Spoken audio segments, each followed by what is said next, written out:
verify your presence. Will you turn your cameras on? Trustee Halton?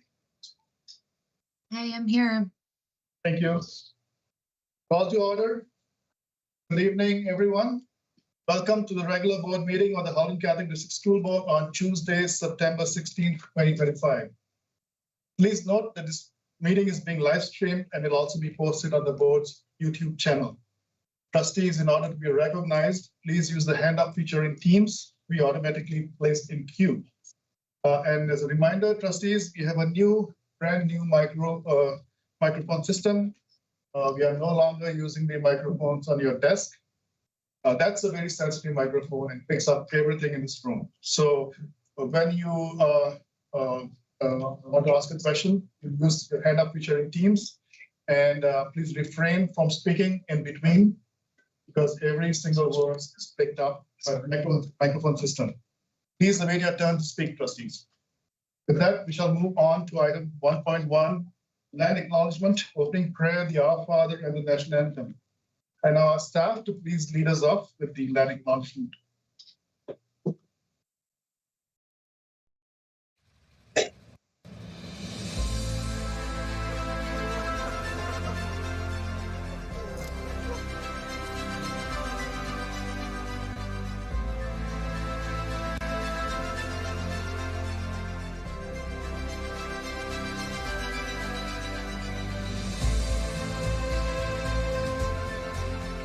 Halton, as we know it today, is rich in the history and modern traditions of many First Nations and the Métis, from the lands of the Anishinaabe to the Attawandaron, the Haudenosaunee, and the Métis. These lands surrounding the Great Lakes are steeped in Indigenous history. As we gather today on these treaty lands, our Catholic social teachings call us in solidarity with our Indigenous brothers and sisters to honor and respect the four directions: lands, waters, plants, animals, and ancestors that walked before us. All these wonderful elements of creation exist, gifted to us by our Creator God. We acknowledge and thank the Mississaugas of the Credit First Nation for being stewards of this traditional territory.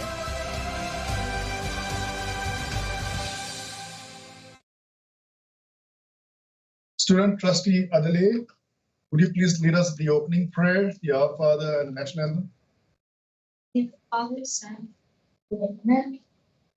Loving God, as we gather for this meeting, we thank you for the continued blessing of life and the opportunity to come together. We acknowledge changing seasons, a time of transition, and potential growth. Guide us with your wisdom as we navigate this period. Today, we also remember and honor the feast day of St. Cornelius, asking for the intercession and example to inspire us. Now, please join me in Our Father. Our Father, who art in heaven, hallowed be thy name. Thy kingdom come, thy will be done on earth as it is in heaven. Give us this day our daily bread, and forgive us our trespasses, as we forgive those who trespass against us. Lead us not into temptation, but deliver us from evil.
Thank you, Trustee Adele.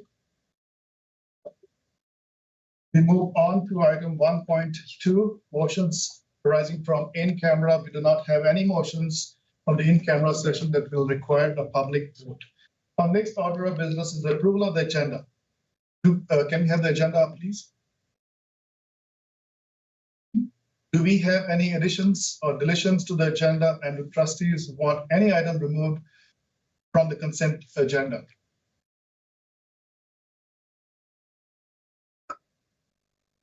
Seeing none, may I have a motion to approve the agenda?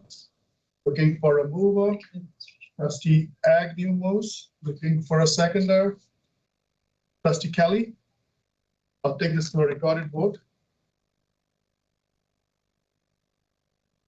Trustee Kennedy. Favor. Trustee Agnew. In favor. Trustee Uvanchanada. In favor. Trustee Kelly. Favor. Trustee Saunders. Favor. Vice Chair Murphy. In favor. Trustee Adele. In favor. Trustee Parasram. In favor. Trustee Hannah. In favor. Trustee Carabella. In favor. Trustee Powell. In favor. We have 8 in favor, none opposed, no abstention. Motion carries. The agenda is approved. We shall now go on to next item is declarations of conflict of interest. Trustees, do we have conflicts of interest to be declared tonight? Seeing none, we shall move on to our next order of business, which is presentations. Item number 4.1, senior staff updates, summer school. Director Klein, please introduce the presentation. Thank you very much, Chair, and welcome everybody. Welcome back. Like many organizations, the board does not rest over the summer, and we have again continued to meet the needs of students and families through the summer. And I'm going to tip it off to Superintendent Del Sordo to introduce someone I think most of you know, but we'll do a dramatic pause and toss it over to him so he can do the requisite introduction that I think is part of your rider that we have to do that, Norm. I'll turn it over to Superintendent Del Sordo, but welcome. Thank you. And through you, Chair, I'd like to introduce you to Principal of Merton Secondary School, continuing education, Norm Roberts. And Norm will be presenting to you an update on the summer school program, which is not a mandatory program. It's just another opportunity that our board gives to the community in order to really live out our multi-year strategic plan. You will notice with the information that's both in the report and in the PowerPoint presentation that Principal Norm Roberts will be presenting, you will notice the steady increase in terms of participation and a collection of voice, both students' voice on the summer school programming, as well as parents' voice on it as well. So please, welcome, Principal Norm Roberts. Do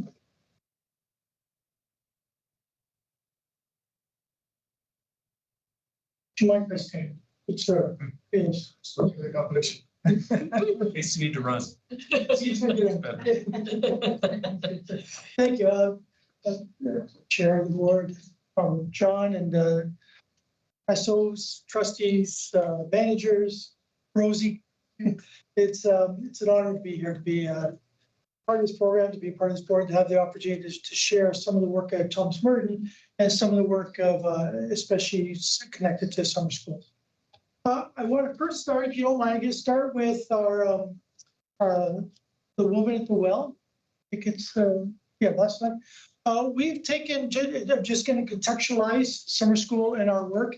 Last year, we've taken as, I also want to acknowledge Gino Montanari here. It's nice to be with Gino. He's followed me and has been a bit of a mentor for me, even when I was a VP and principal. And so it is nice to see him here and be able to continue on the great work that he started. We've tried to look at our programming, all of our programming, and rooted in our sense of belief and our sense of our Catholic faith. And so we've taken the theme of the gospel passage of the woman at the well.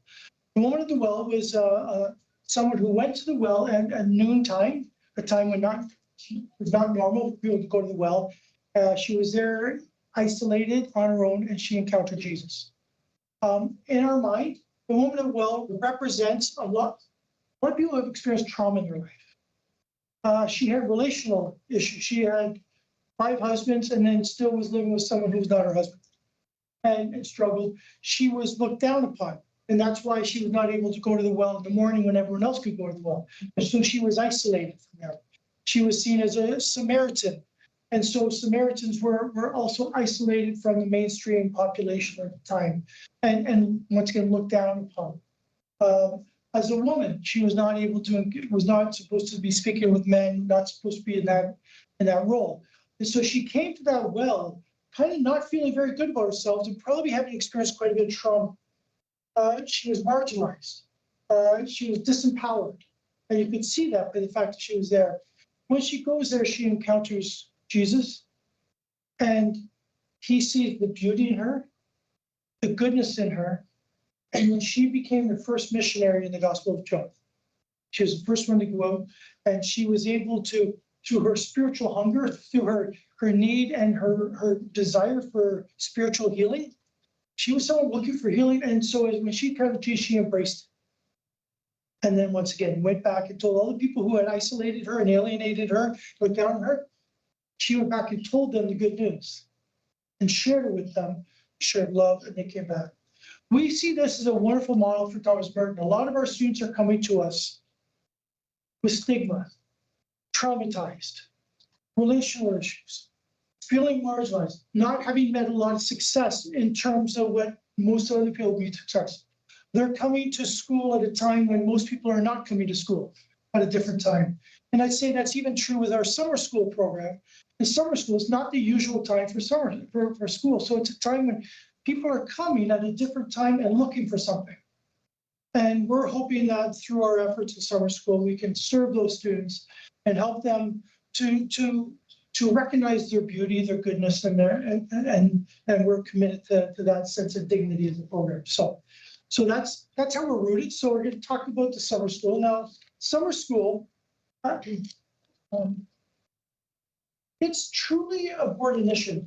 It's truly, in my mind, it's a whole board initiative. All of our registrations and scheduling would not be possible with the work of the IT department. They work long hours for us in helping, and then we have a lot of students sign up. So I'll get more into the exact numbers, but we have 7,000 sign up, and then you have a lot who then leave partway through. So debating, and that's our IT department does a wonderful job supporting and helping us to initiate that. Our curriculum department helps to set up all our D2L shows, helps to get the teachers trained, helps to get to working with online learning. And I actually think summer school is a great training program for teachers to learn more about online learning. And so the curriculum department is very actively involved in setting up those shelves, setting up the curriculum, setting up the program. Our special education department, we have students coming to us to do online learning because it's asynchronous for the summer school. They're doing asynchronous learning. Some of the students who with IEPs would have a difficult time navigating that on their own. And so our spec ed department supplies some amazing certs. We do a lot of work over the summer, all the summer, and they're constantly helping and nurturing and supporting those students. Our secondary principals and their admin teams work with their guidance departments, are constantly helping students who need support for pathways.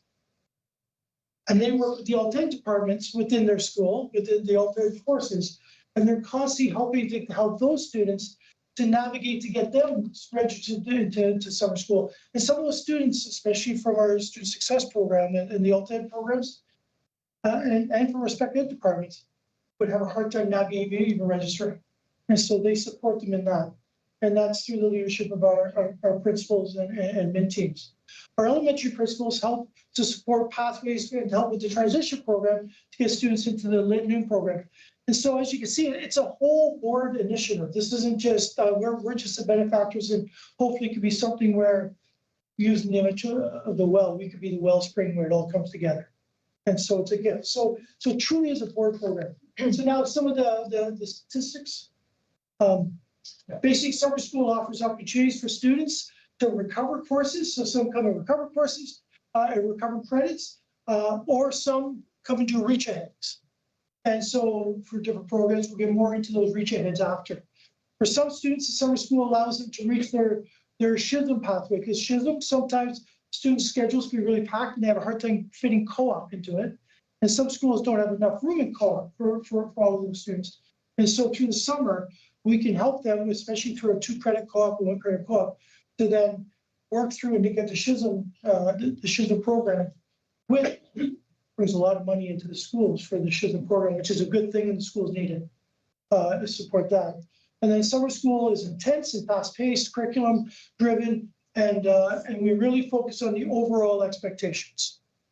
Basically focus on 20 lessons that they work out through the month. This year we went from July 7th to August 1st. What's the next? This year, our summer school program, we enrolled at the end that we have to count are 5,884 students. That's over a third of our secondary students. That's a lot of students. Now, about 1,000 of those are from outside Halton Catholic School Board.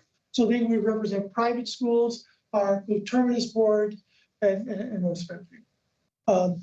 We were able to hire, we hired 222, we hire our own teachers, we hire Halton Catholic School Board teachers. I think there's a real advantage to that. First of all, we know them. We can work with them and we stay in touch with them. Even to this day, some parents are phoning and asking about the summer school course, we're able to connect with the teacher. But it also, I think, is a great training program and help teachers to learn how to deliver curriculum online. And I think can help to nurture that sort of component of their pedagogy. And this year we offered 39 different courses. The courses are based on student voice, students, what they've registered for. And then some are based on guidance, working with guidance departments saying these are courses we're not able to offer in our school this year. And so if you could offer these, this will be really helpful for a number of our students. So,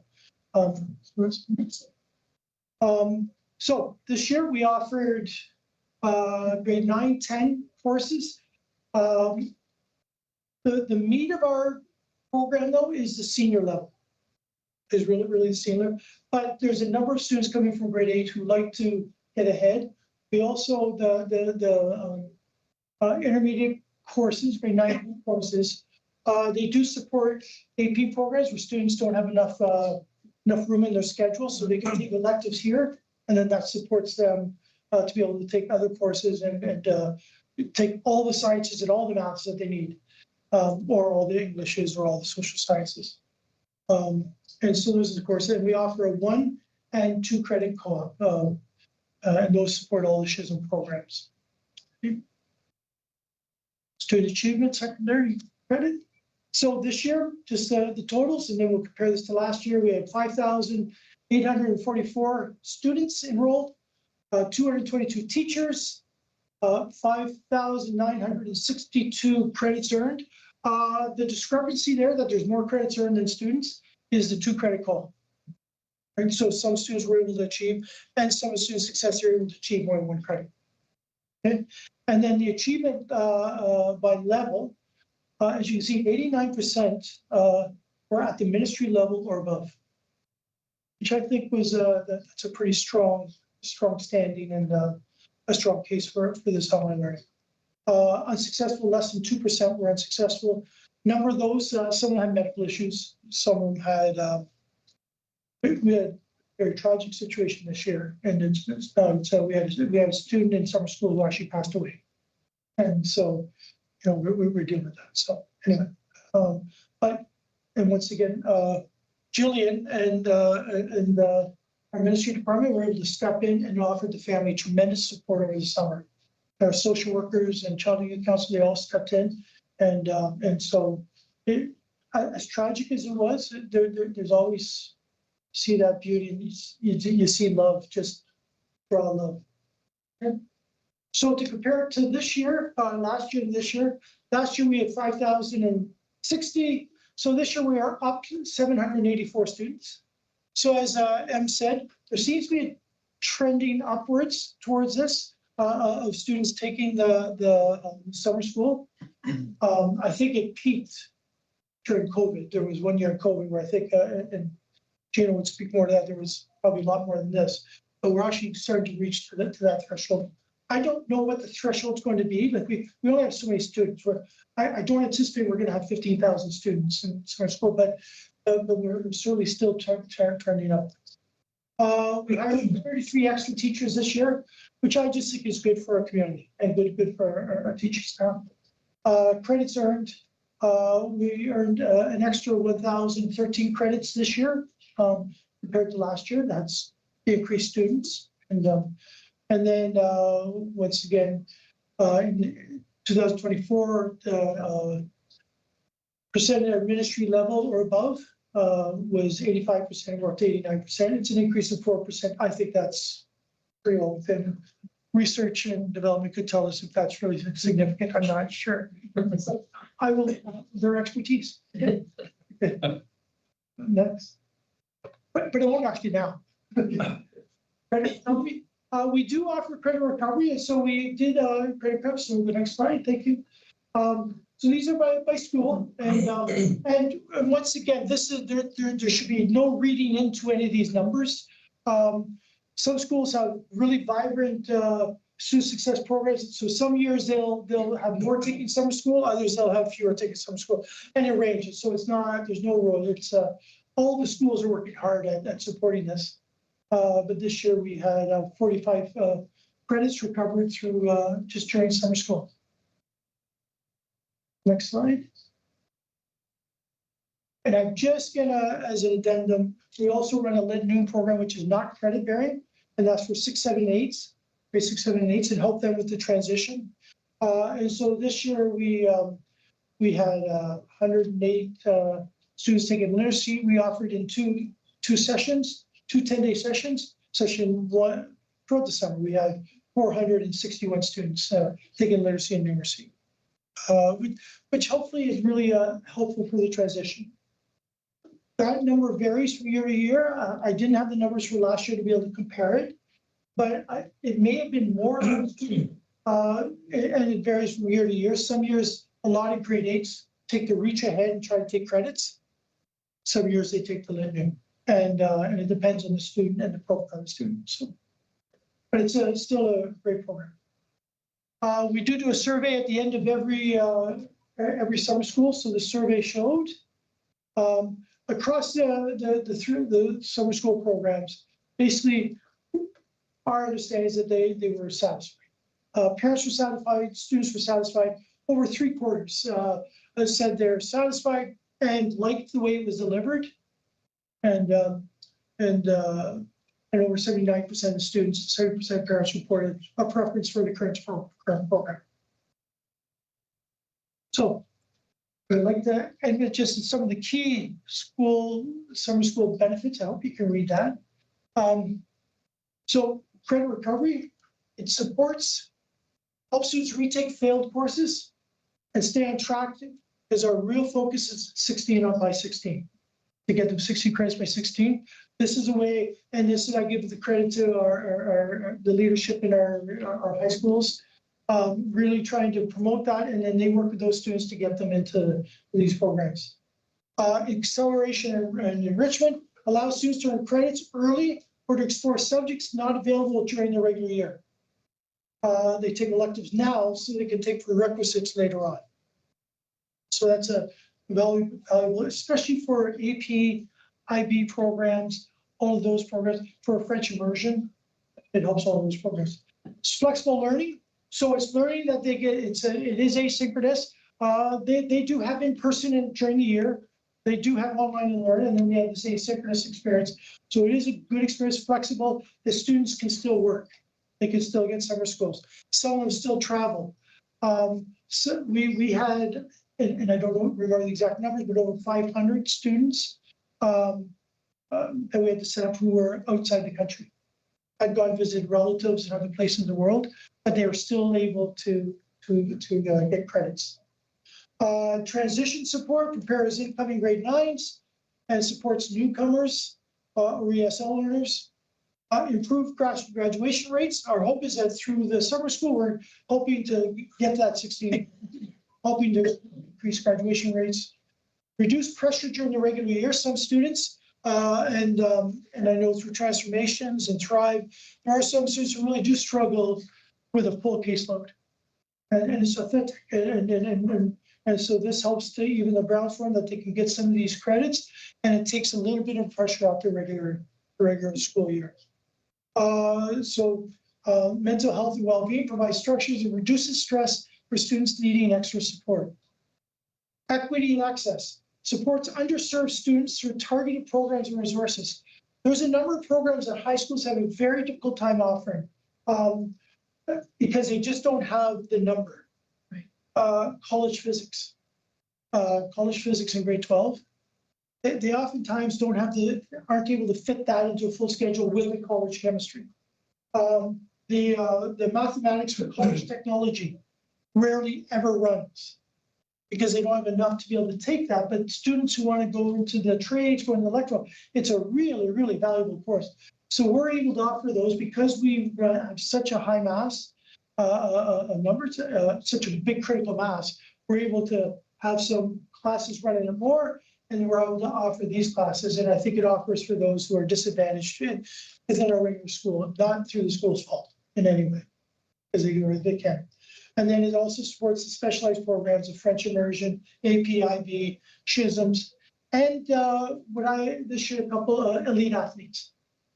There's some elite athletes who have a hard time, in school. So this helps to lessen their load through the year that they don't have to. So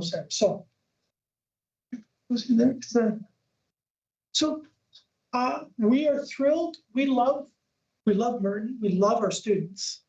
We love what we represent. We want to continue to be a center, be a heartbeat, a wellspring for the board. So we're thrilled for all students in their chosen pathway and program, and they can serve. So I think it goes to questions from there, if there's any questions, and one. So. Thank you, Principal Roberts. Thank you for the presentation. Now open up the floor to trustees for questions, comments. Trustees, do you have questions or comments? Please put your hand up. It was great. Thank you so much. No, you just can feel the passion. You can feel how excited you are about it. Thank you for your commitment to these students for all of the reasons that you listed. And it's a great reminder for us as well, the great work that's happening over the summer, because I think we tend to forget when we kind of leave these buildings at the end of June that the work continues. So, thank you for your commitment to that and to all the staff that puts that effort forward for summer school. We had 3 summer school principals, Mark Cheshin, Melissa Moore, Brian D'Souza, did a great job coordinating and working with it, and Sonia Allison sets the whole program up. So they really do a wonderful job, and so it's a good team. Thank you. Thank you. Sorry, go ahead. Sorry, go ahead. Hold on one second. Sorry. You're welcome. I didn't know there were more questions, so I apologize. I just wanted to say to Norma, we're very, very impressed and proud of the work you did. You had noted a particular dark moment this summer, and I think it was a reflection of the fact that our board is there to shine as a pastoral example for our students and for our families as well. And I certainly got the sense from all that transpired in the summer that family was in the worst possible time of their life, buoyed up by the leadership that you displayed and by the response of the community itself. So that was really, for me, another beautiful opportunity to reflect on the education that we have. And well done. Thank you. Thank you. Trustee Sanders? Yeah, just one comment. I was had the pleasure of attending your graduation last spring, and it really was inspirational to see people from around the world, holding on to the grade 12 diploma. This was the greatest thing they've ever had. So it was really resets your priorities to see what's important in life, and you see where the board really makes an impact. So I wanted to thank you. I just had a couple of quick questions. You mentioned the 2 credit co-op. What is that? I'm not sure what that is. How does that work? 2 credit co-ops. Trustees can address the question to the chair. Oh, I'm sorry. Through the chair, Mr. Chair. Principal Brown. Sorry, through the chair. Could you tell me what the 2 credit co-ops? 2 credit co-ops. So students can take it. You get a co-op credit on the amount of hours. Usually it's 110 hours. Yeah. of working in a co-op situation. So over the summer, they can take it up to 210 hours, and we can grant 2 credits for that. And so they work with our co-op teachers, we get them into place, and then they get to try. And for SHISMs, one of the requirements for SHISMs is two co-op credits. Right. The SHISM, so it supports that. Another is through you, Mr. Chair. Credit recovery, is that people who've failed the course during the year? And And they were this not is an successful. opportunity to pick it up? Okay.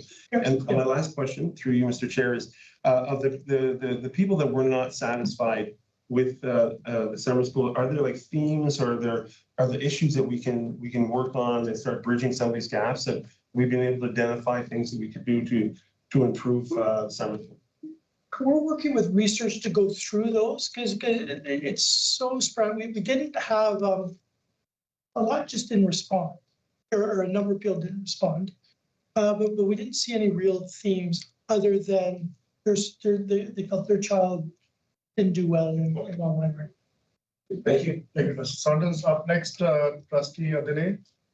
Thank you, Chair. And through your chair, regarding what you said previously about how if the school isn't running a course that's necessary, like how we're talking about college math, my question was, will those necessary summer school courses be held at the same level as a regular course? So for example, let's say someone's taking grade 12 applied math, could they still submit that summer school course to university? Yes. Will universities accept those? Yeah. Yes. But whatever credits we offer, the universities accept. I think there might be one, no, they do accept them. You have a follow-up question? Thank you. Trustee Kennedy up next. Thank you, through you, Mr. Chair. Just wondering, you mentioned there was about 1,000 students we had from other boards, which was great. Did we offer that? Did we offer that last year as well? Yes. And do you know what the number was last year? Like, is that number going up or?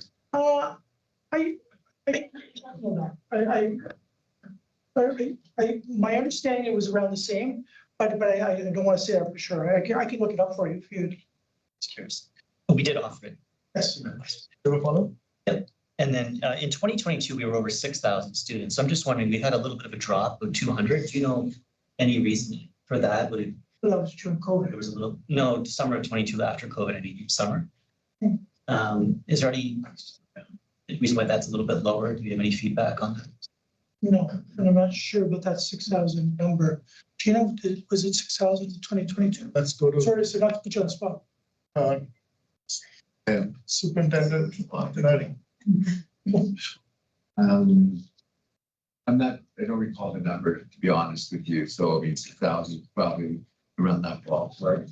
At that time, I think that the co-trainings board was not offering certain courses.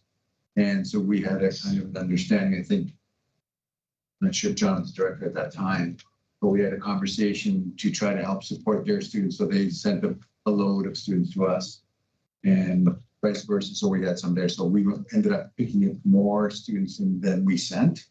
So that's why our numbers were a little bit higher, if I remember correctly. Okay, Trustee Kennedy, I'll come back to you. Trustee Persuram on the line. Trustee Persuram. Thank you. Through you, Chair. I have a question for Mr. Roberts. Trustee Persuram, if you don't mind speaking a little louder. Sound doesn't carry across the room. So a lot of students wonder what these courses, these summer school courses have on their overall average and like on their school transcript. So I was just wondering, do these courses play a role in when the students' overall final average are being calculated? What courses play? Yes, they're on the transcript as they're they're full credit courses. Trustee Persuram, you have a follow-up question? Trustee Kennedy, back to you. Thank you, through you, Mr. Chair. Just starting to be. So we do know we're getting kind of third-party or external board students. Do we know how many of our students at HCDSB go somewhere else for summer school? Do we know that number? Like how many are not Hartman students not coming to our? No, we wouldn't have that. No, we wouldn't have that. I'd have to go through the individual schools. Okay. And just lastly, for the the 28% of students that were unsatisfied, do they get like a fill-in box at the bottom of the survey to say why? Yeah. And do we have any kind of feedback on what? I don't have that. See no other hands up. Thank you, Director Klein, your staff, Superintendent Del Sardo, Principal Roberts. Thank you so much for coming and presenting the data from the summer school. I think they're doing a phenomenal job. And so thanks to our staff. It's conveyed to them, and our numbers have gone up, and we look forward to seeing more number of programs offered in the future years. And thank you for all the hundreds. Thanks. Yes, thank you.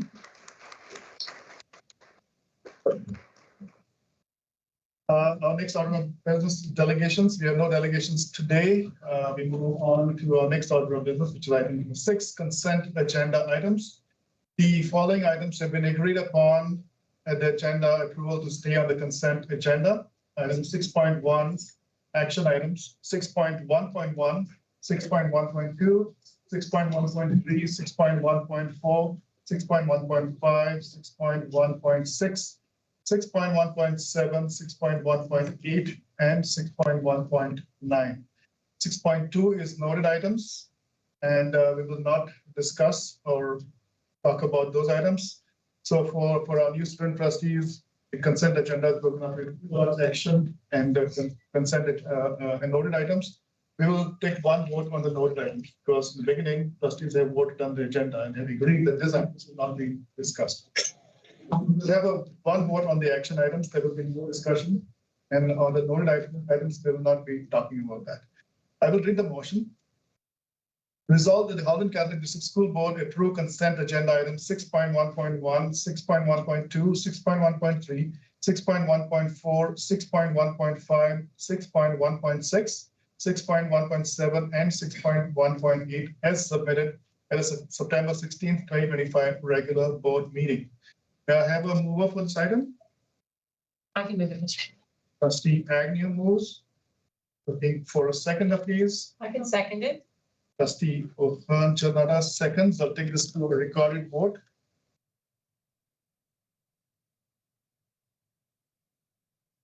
Trustee Agnew. In favor? Trustee O'Hearn Janada. In favor? Trustee Kelly. In favor. Trustee Saunders. Favor. Vice Chair Murphy. In favor? Trustee Adele. In favor. Trustee Parsuran. In favor. Trustee Hannah. In favor. Trustee Carabella. Trustee Powell. In favor. Trustee Kennedy.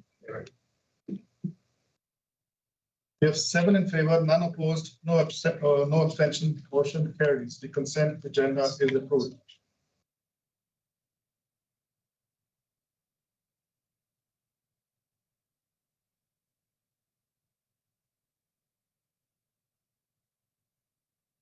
Our next order of business is action items. We move on to item number 9 directly. Item 9.1, trustee vacancy. Can you have the item on the screen?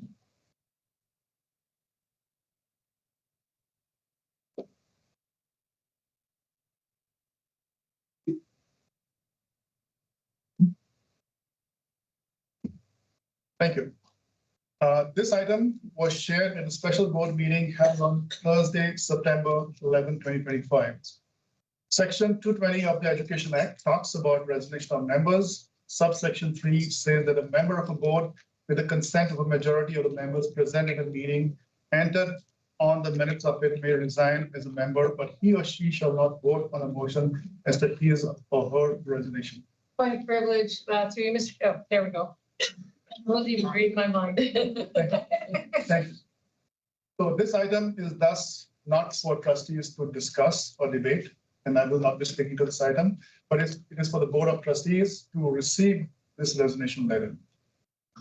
Procedural bylaw 10.4 thus does not apply to the situation, and we will not have question time or debate time for this item. But I shall directly call the vote on this item in a minute. But before that, we have Vice Chair Murphy online. Vice Chair Murphy, would you like to say a few words before I call the vote on this item, or you can pass? I don't want to put you on the spot. Well, I didn't have anything prepared through you, Mr. Chair. I had already spoken at the special meeting, but I would just again like to extend my gratitude to everyone. And I'm sorry I couldn't be there this evening. It was my intent to be there, but my circumstances changed. So again, thank you everyone, and God bless you all. Thank you, Vice Chair Murphy. I shall now read the motion. Resolved that the Halton Catholic District School Board of Trustees received the letter of resignation from Vice Chair Emma Murphy, Halton Trustee Wards 2 and 3. I'll ask for a mover and then I'll ask for a seconder. So may I have a mover for this item, please? Trustee Carabella moves. I can second it, Powell. Trustee Powell seconds it. I'll take it to a recorded vote. Trustee Mohan Chanada. In favor? Trustee Kelly. In favor. Trustee Saunders. Favor. Trustee Adelaide. In favor. Trustee Bertram. In favor. Trustee Hannah. In favor. Trustee Carabella. In favor. Trustee Powell. In favor. Trustee Kennedy. Favor. Trustee Agnew. In favor. And I am in favor. We have 9 in favor, none opposed, no abstention, motion carries. So with that, trustees, with this motion, the English separate trustee seat for wards 2 and 3 in the town of Milton in the region of Halton is now declared vacant as a result of trustee resignation being received. Once again, on behalf of the Halton Catholic District School Board of Trustees, I would like to extend our heartfelt gratitude to past Trustee Murphy for your dedicated service to the Halton Catholic District School Board as trustee and vice chair of this board for this year. I want to thank you, and may God continue to bless you abundantly in your future endeavors. With that, we shall now move on to our next order of business, 9.2, trustee replacement process. Before we proceed, I do understand that trustees will have a lot of questions.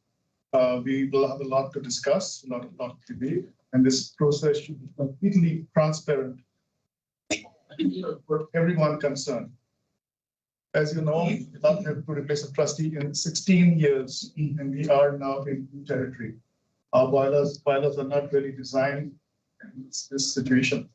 So I'm therefore going to use some discretion and going to ask trustees if there is any interest to suspend bylaw 10.4 of our procedural bylaw, which allows us just 3 minutes for question time and debate time. So if you suspend the bylaws trustees for this item, we get more opportunities to talk and discuss about the next item to follow. So there are pros and cons we need to weigh. There are a couple of options. There's nothing fixed. There's nothing hard and fast in those motions that you have. Things can be changed. So trustees, again, ask trustees if there is any desire to suspend bylaw 10.4.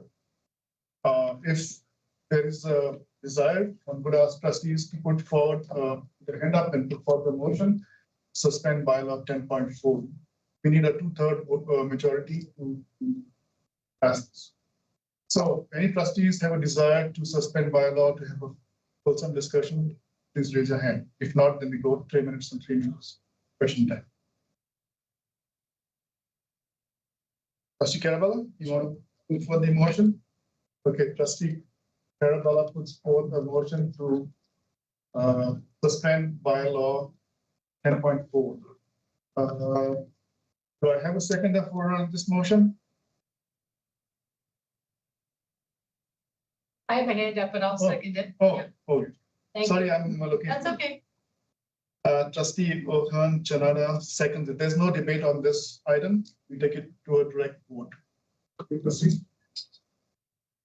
So this is the motion to suspend 0.4. Moved by Trustee Carabella, seconded by Trustee Mohan Chanada. Trustee Kelly, how do you vote? Favor. Trustee Saunders? Can you come back to me? Sure. Trustee Adelaide? Could you also come back to me? Sure. Trustee Bertram? I know it's a little complicated, so let me explain it once again to trustee. So we have our bylaws, and bylaw 10.4 says that when we have an action item, there will be a presenter on the motion. Presenter gets 5 minutes to present. Then the trustees have 3 minutes for question time, 3 minutes for debate time. And then the same presenter will get 3 minutes to close discussion. Okay, now that's fixed and in stone. So the reason why putting this forward is because if we have a lot to talk about, and that gives us all the opportunity to ask questions because we have one report, which is there. Opportunities to make amendments and changes. Okay. If we go by the bylaws, then I have to go by the bylaws. And 3 minutes question time, 3 minutes debate time, end of story. We move on. Okay. So the way to go around that is through our bylaws itself. There's an opportunity to suspend the bylaw, and we are suspending one bylaw or discussion item only. Okay. So we say, okay, we're going to suspend the bylaw on this. Then the conversation opens up, and we take option 1, option 2, any amendments and changes, discussions, and it'll be a little longer time, but it gives full transparency and opportunity for everybody to ask questions. Okay, so I hope I'm bringing some clarity. I'll come back to you. Trustee Hannah, thank you. Trustee Carabella, Favor. In favor. Trustee Powell, In favor. Trustee Kennedy, Trustee Agnew, In favor. Trustee Ohanchanan, In favor. Trustee Sanders, I'll be in favor. Trustee Adelier, thank you. Trustee Parasaram, In favor. thank you. It's unanimous. So bylaw 10.4 is now suspended. So now we will go with the report presentation. Then we'll start. There are 2 options there. We'll discuss both these options.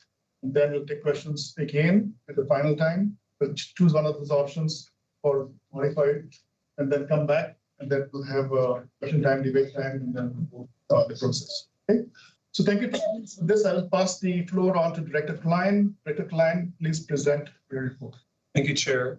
Before I begin, I would like to say, because I know Trustee Murphy is watching us and still here. So last week's special board meeting was, I think, came as a surprise to a lot of us.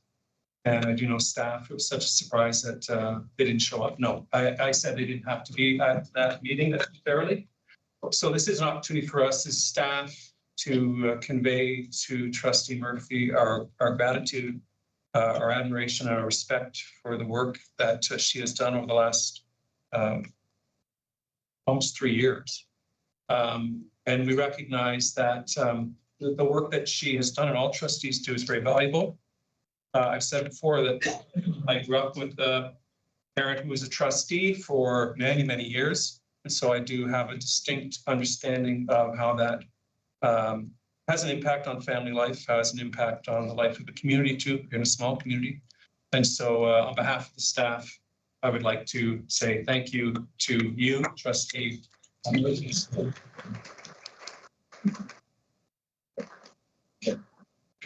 Obviously, we didn't pass the hat around and get a gift, so that we had to do this type of work. As the chair has said, we have not done this very often in this board. There are other boards that have done this more frequently, and so I think it throws us off off kilter a little bit, and we need to spend some time to think about what the steps are ahead. Fortunately, there are limited number of options in terms of what the next steps are. The report that I have created is one that is humbly submitted, recognizing that we're in sort of new territory, and again, giving it to you to have a fulsome conversation around, to know what the next steps are. No one is truly replaceable. Trustee Murphy is not replaceable, but the position is one that we're called to address. So I'll walk through this PowerPoint as simply as possible. I think the background of this, the resignation came fairly swift. We've probably, in many cases, people are kind of just getting around it in terms of a friend and a colleague. So we know the timeline was leading up to this, and we announced it just last week, right, that we looked at the actual resignation. Okay. So the Ed Act Section 221 addresses this and gives us a sense of what the options are. We can fill it by appointment of a candidate. There is a 90-day timeline on this. From the date of office becomes vacant or the buyout. So it's a bifurcated type thing, two paths, and then within which there could be some other options as well. The Education Act doesn't provide guidance on how the appointment should be made. So this report does provide some viable options and tested options.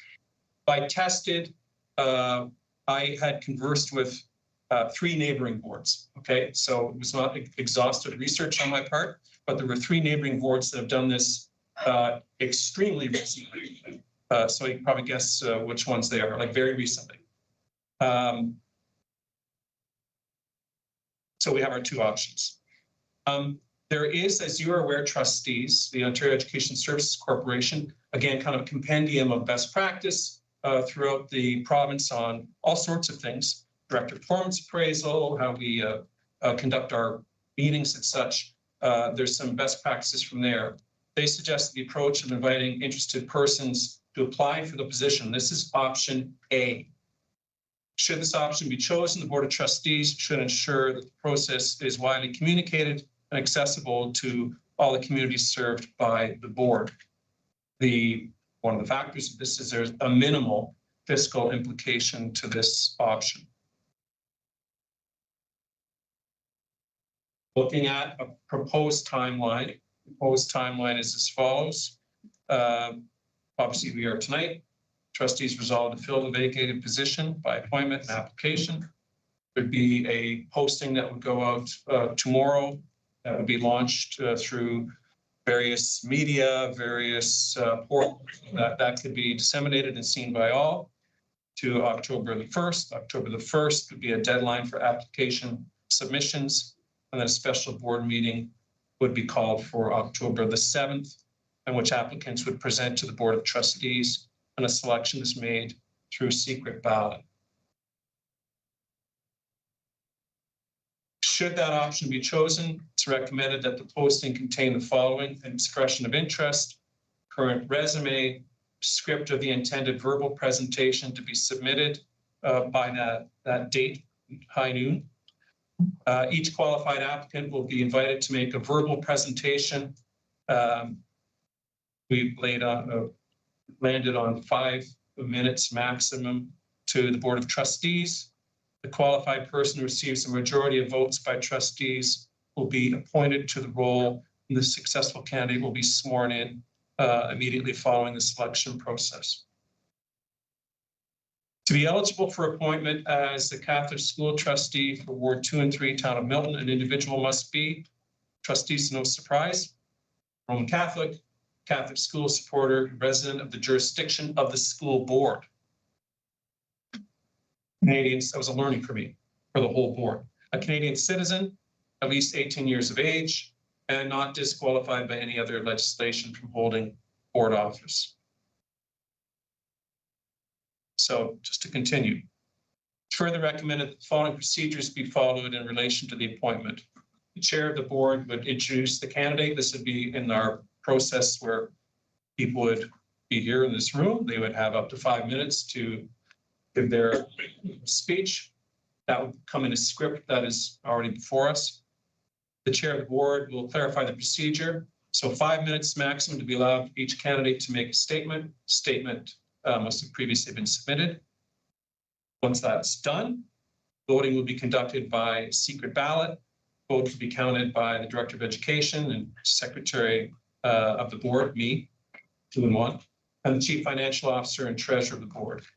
To be declared appointed to the position of trustee for wards 2 and 3, Town of Milton, the winning candidate must receive a simple majority, that's 50 plus 1.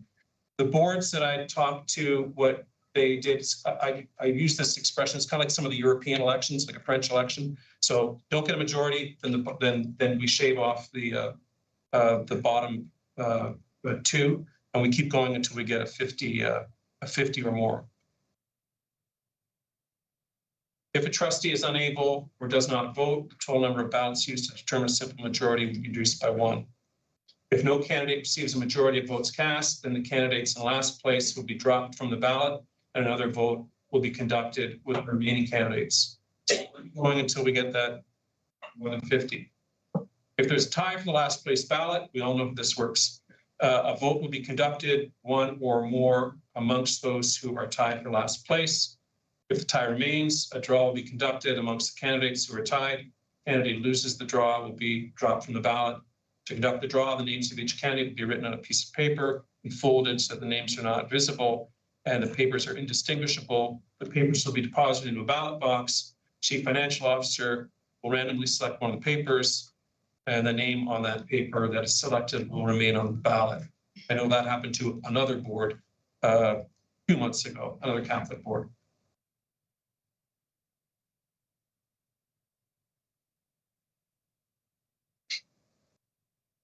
The results of the vote will be announced in public and published in the minutes, and there'll be no further disclosure. Chair of the board shall announce the name of the successful candidate and request a motion to confirm the voting results.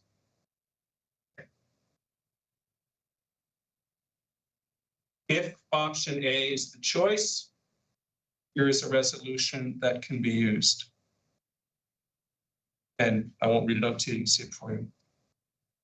Option B, a by-election. Option B would be a vacant seat through a by-election held by the town of Milton. If this option is selected, the town of Milton is responsible for conducting the by-election, including determining the nomination date and the voting date. We were in touch with the town of Milton on that and the clerk, and now you're into the land of the Municipal Elections Act. And again, I think preaching to the converted ear, you know how that works. And there are timelines. So in accordance with the Municipal Elections Act, section 65(4), the clerk must set the nomination date. So it's out of our hands, that one. Nomination date not less than 30 days and not more than 60 days after the by-election is ordered by the board, and the voting date will be set 45 days following the nomination. So that's your math lesson here. Therefore, voting day would take place sometime between November 30th and December 30th. And those dates are based on the assumption that the option will be approved tonight. As per the Municipal Elections Act, school boards bear the cost. So that's the other one. So in a regular turn of the elections, the town organizes it, the town pays for it. In this case, we would pay for it. The town of Milton has estimated the cost of a by-election at $200,000 at this time. A by-election option would allow the public to directly select an individual to act as a representative for the trustee seat. The board would be responsible for all the election-related costs. I repeated, sorry. The town of Milton municipal clerk, we had a couple of conversations with her, as confirmed that she would not recommend. We said, are you good with us going beyond the phone call on this? And she was. She would not recommend conducting by-election at this time. The clerk has advised that town staff lack the resource capacity to successfully deliver an additional by-election without negatively impacting the planning and preparation for the 2026 municipal and board election. It should be noted that the town of Milton is currently conducting a by-election for Town Councillor Ward 1, with election day coming up on October the 6th. The following considerations should be taken into account. The date of the by-election would leave less than 1 year until the next municipal election. A by-election would be the third election in 2025 for eligible voters in those wards, in the town of Milton. Given the 2025 provincial election and the federal election that we all remember over the last few months, and lower voter turnout and voter fatigue would be something that would not be a surprise. And we have a resolution here to note if that is something that the trustees opt. Obviously, we have time for questions. I'll do my best, and I know Chair will do his best as well. And we'll take it from there.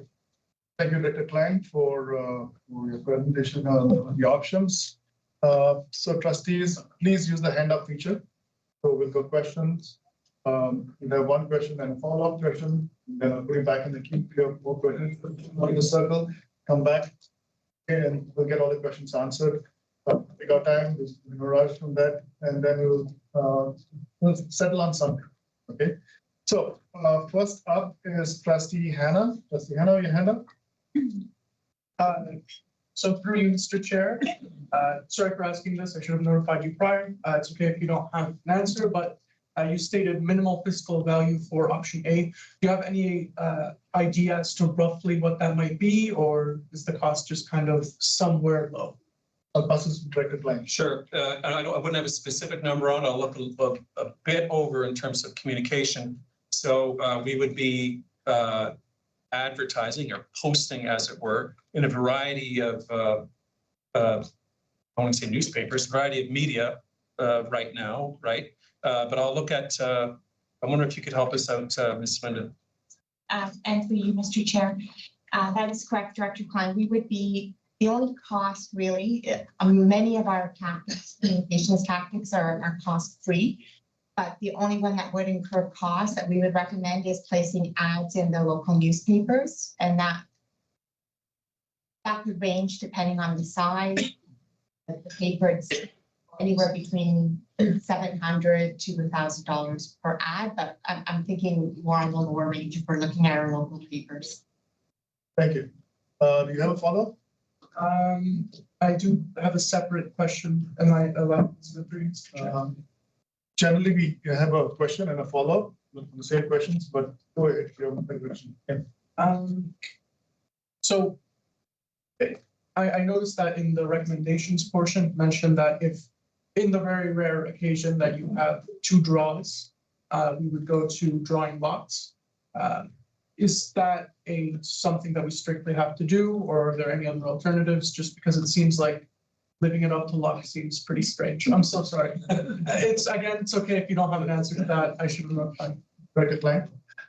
I grew up with brothers, so I can put a ring in the middle. My dad had boxing gloves for us, and we literally had to go in the basement and settle things.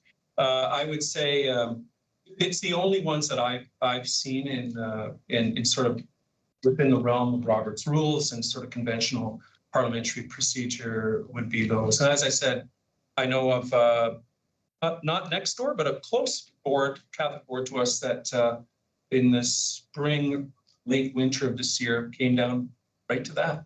Just pop it, and that was how someone was selected for a position in that case. Happens with choosing of chair, vice chair. It happens on occasion, but this whole thing is pretty rare. But that would be typically the one. Thank you. But we're open to suggestions. Thank you. Up next, Trustee Saunders. Thank you, through you, Mr. Chair. Sorry, point 2 says each qualified applicant will be invited to make a verbal presentation maximum of 4 minutes. Is that supposed to be 5 minutes? It's supposed to be 5. Okay. Yeah, and I thought we corrected that. We've seen there were again in other examples we saw 3, we saw 4. We just thought we'd do 5. Sorry, my last chair. Follow up. Yeah. It says here, resident of the jurisdiction of the school board. So that is all of Halton? Correct. Okay. Yeah. Next follow-up? That was my wording. You get one follow-up, but okay. All right. Will there be an opportunity when they do the presentation for us to ask questions, or is it just a presentation and you just make notes? I thank you, Chair. I'm not pushing it one way or the other. I think that was one simple one that Ames was in contact with. Did another board I was in contact with had questions. Okay. But that board, in terms of their questions, it was pretty. They wanted to be as consistent as possible, right? So almost, yeah, like preset type of things. Others were just stand and deliver, and then the door's there, and then we make our decision. So there's variables. Do we have to add that if we want questions, or is that an issue that we all vote on? Or? No, this is something which trustees will decide, and we can have more conversations on it. I'll make a note of that item and keep it in the parking lot. Okay, so your question is, can trustees ask questions, correct? Correct.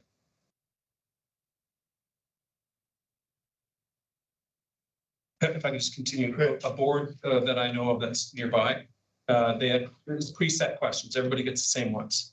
A board I'm very familiar with in the past had something similar, and it was more ad hoc. More, you might ask a question, next person, Trustee Kenny might ask a different question or something that a little more loose. We'll come back to that. Okay, so we'll move on to the next speaker, Trustee Carabella, you have the floor. Thank you. My question is regarding the dates that were chosen, if looking at option A. So, you know, for us to, the deadline for application submissions is October 1st. So that's 2 weeks away, 2 weeks plus a day, Wednesday. And the town for by-election has 30 days as their minimum.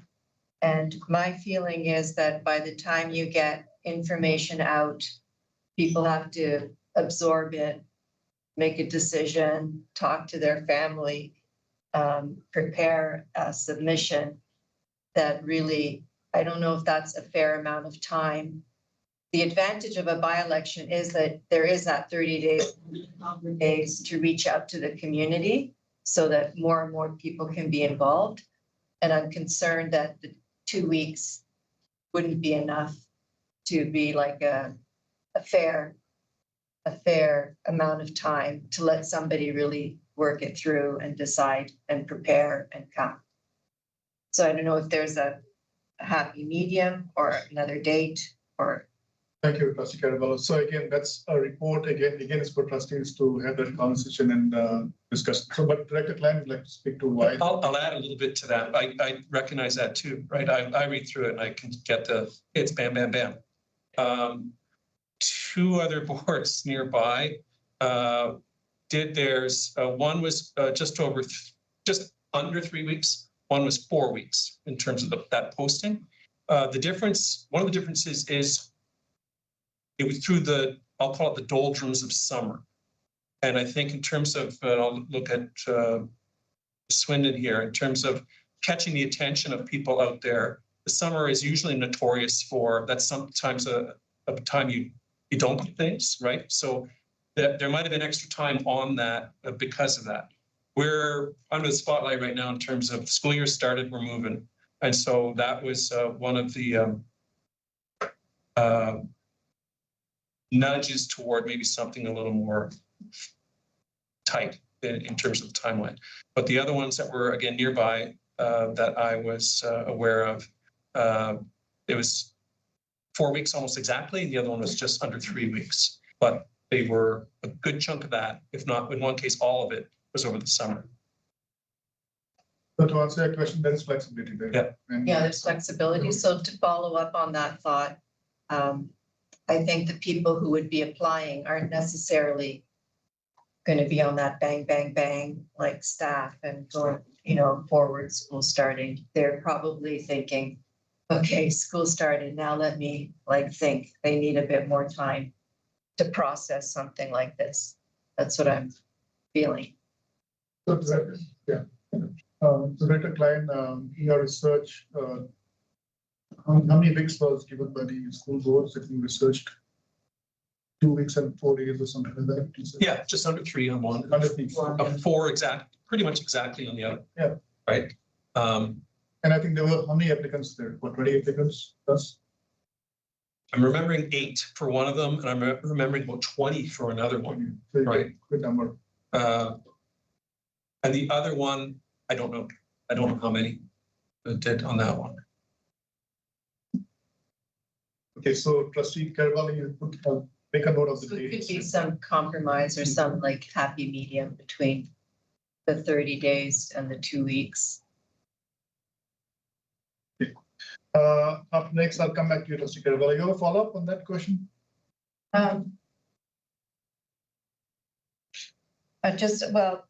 Regarding no, I think I did follow on.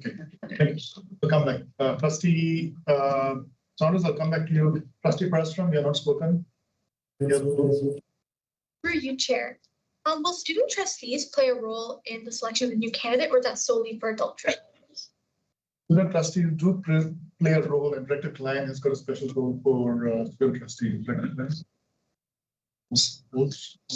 Yeah, in terms of the votes, student trustees are part of it, but I think like other votes as well, there's a differentiated approach to how we count votes when it comes to it. I think we went through that in terms of the the training for becoming a student trustee, right? So in terms of the votes, the elected the trustees, there's a differentiated approach to it. You have a follow-up question? Up next, trustee Adelie. Thank you, Chair, and through you, Chair. It's simply a clarification question based on what Trustee Hannah said. Am I correct in what I heard before that it's advertised through news? Yes, so newspapers are online. We don't get physical papers. President, you want to elaborate more on that? Yes, through you, Mr. Chair. I'm sorry, Trustee Adelia, I did not hear the question. Just wondered what a newspaper was. Yes. Yeah, let me see if I can find them. You want to know how we're going to roll out the communication or? Yes, and thank you, Chair, and through you, Chair. It was simply a question regarding when you're advertising, it's all through online newspaper? Yes, except for this particular, we are recommending also the hard copy newspaper because some of the target audience may not be looking at the digital newspaper, but they would be looking at the hard copy. That's the cost. Thank you. Good question. Do you have a follow-up? Yes, I do have a follow-up question. Simply regarding how on the presentation we said that participation was also declining. Is there any other way we could advertise this? Because I feel like in our current society, everyone's online, there's also social media, there's official Instagram account. Could we make posts about this or anything like that? Okay, I'll tip it over to Andrea, but the answer to that is yes, and capital Y yes on that. But Ms. Swindon, maybe give a sense of the array of how. You, Mr. Chair, yes. Sorry, I thought you were asking just about the newspaper. That's why I said that. We will do a news release, which we will post on our website, and we issue that to all of our media contacts that's inside and outside of Halton, and that includes television and radio and newspaper. We also, the ad itself is separate from the news release. We will also send a direct email to all parents and guardians. We will send a direct email to all staff. We will share the information with our parishes, and we absolutely will be sharing this on social media. Like that's always one of our avenues, and we amplify what we have on our website by posting on social media, but bringing them to our website for more information. Thank you. That definitely clears up some worries. Thank you, Trustee Adelie. Up next, Trustee Kennedy. You're not spoken. You have the floor. Thank you, through you, Mr. Chair. Just wondering also on the kind of the timeline, it looks like it's about 20 days from beginning to end. So the ministry says here gives us the option to fill within 90 days. I'm using that as kind of a guideline. They know what they're doing, I assume. So I'm trying to think maybe if there's something in the happy middle there, maybe 45 days. If they're saying 90, seems to me like they want us to take some time with this if they're allowing up to 90 days. And we're going with 20, not even a third of the time. So could there be something more in the middle? I mean, and also like, and who specifically came up with the timelines for these dates in the presentation? So yes, the Education Act says 90 days. They will land up during Christmas time. Okay, if you go really 90 days.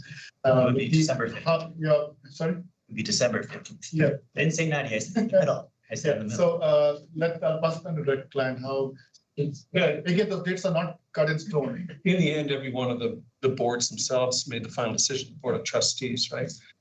One of the boards had this as a policy, right? So they've already, but the director said, actually, we've been through this a few times, I think like 2 and 5 years or something. So somewhere along the line, they said, why don't we just make a policy on this because it seems to happen. 16 years is pretty rare for it. Others were addressing it ad hoc and then making the decisions from there. But in the end, it's trustees who make the decisions. So I made a note of that. Trustee Carabello brought it up, and we'll talk about the dates again. So up next, sorry, Trustee Kennedy. Yeah, so trustees make the decision. I just thought it would have been maybe good to have those dates blanked out. Ministry says 90, trustees have a discussion, and we would have come up. And now we're with this timeline that's already here, and now we're kind of voting either for or against this specific timeline. I think let me make myself clear. This is we are in uncharted territory. This is not being treated as an action item, as we already agreed that we are going to take more time on this one. Collectively, we'll all come to some kind of conclusion and we'll vote on it.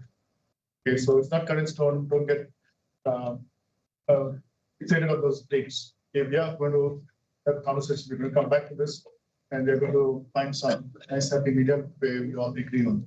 Okay, so I'll come back to you, Trustee Kennedy. Up next is Trustee Okanchunada. You're not spoken, you have the floor. I have it. Thank you. Through you, Mr. Chair. So a couple things.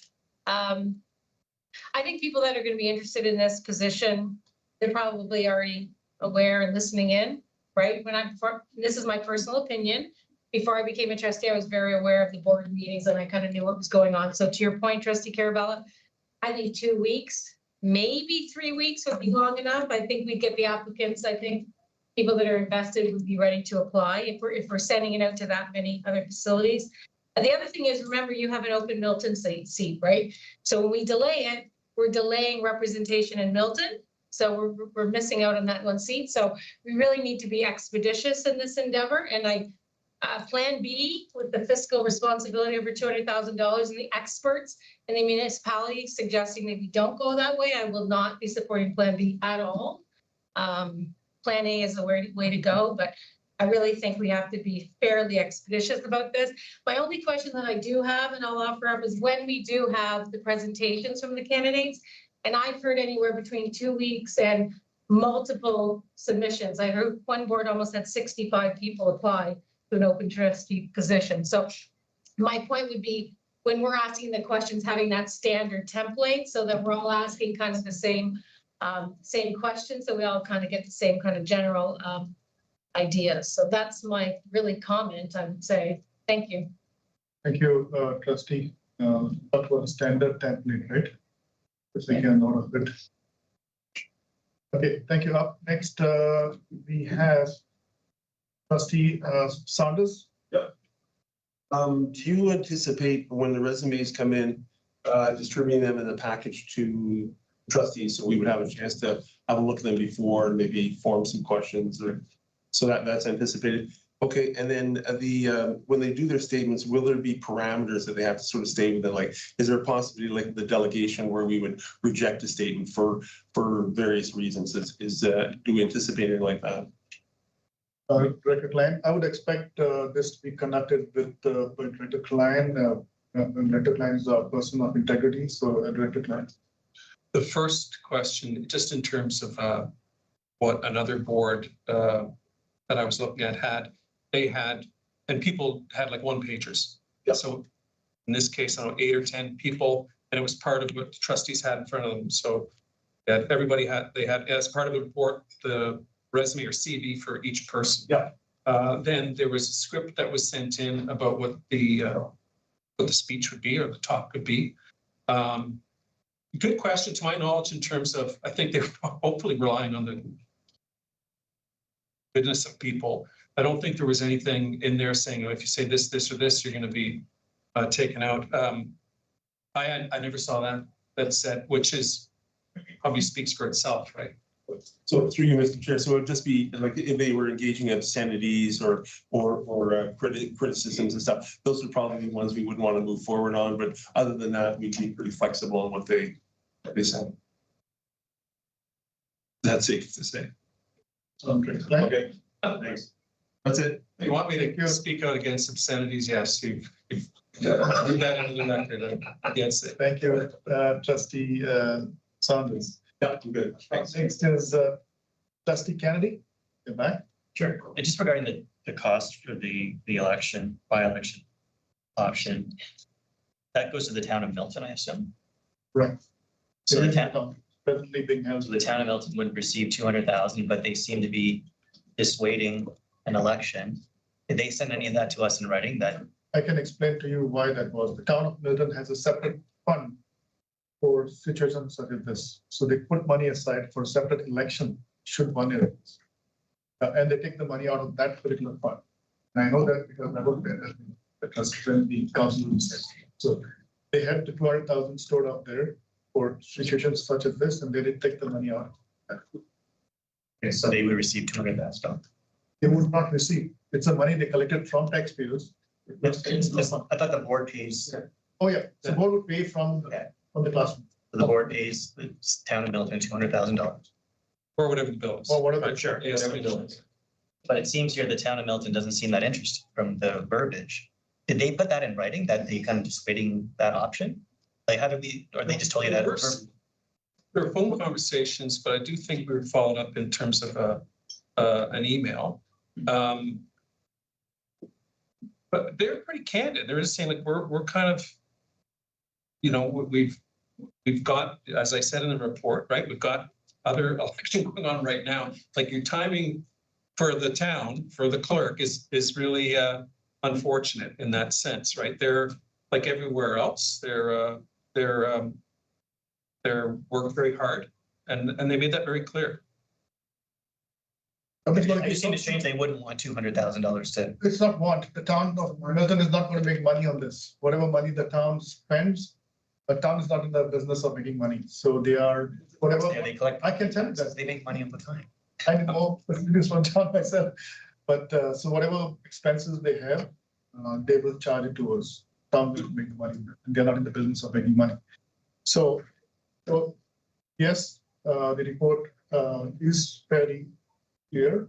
Town staff is going to be utilized for this process, and the town presently is conducting an election. And I know how the process. I mean, there's so many moving parts to an election process. They don't have the resources. I agree with that. Trustee, can we follow? Yeah, so just for questions. So I think you took that as a takeaway. If we have candidates come and present, you're not certain if trustees can ask questions. Is that something I missed that part? I made a note that Trustee Saunders asked the question, can trustees ask questions? And somebody said Trustee Chanada talked about standard template. We'll come back to that point and talk about it. Okay. It's totally up to trustees to decide how they want to go. Sounds good. We'll go down the list. Trustee Hannah, you're up next. Through you, Mr. Chair, may I make a comment? May I make a comment? Is that allowed? Sure. Yeah, right. I feel myself becoming a bit more annoying every single time I ask a question, but so if I'm correct in my understanding, both options are capable of providing suitable candidate. Both are democratic to a certain extent. It seems evident to me that option A is the better one. The only things that option B really does is cause problems both for us and for the town of Milton. So are there any benefits at all to option B? So hold that thought there. The reason why we have this open discussion is to take all the questions. We will come to that conclusion shortly. We'll go around the table, trustees will decide what's the thing. And so the pros and cons are in the report.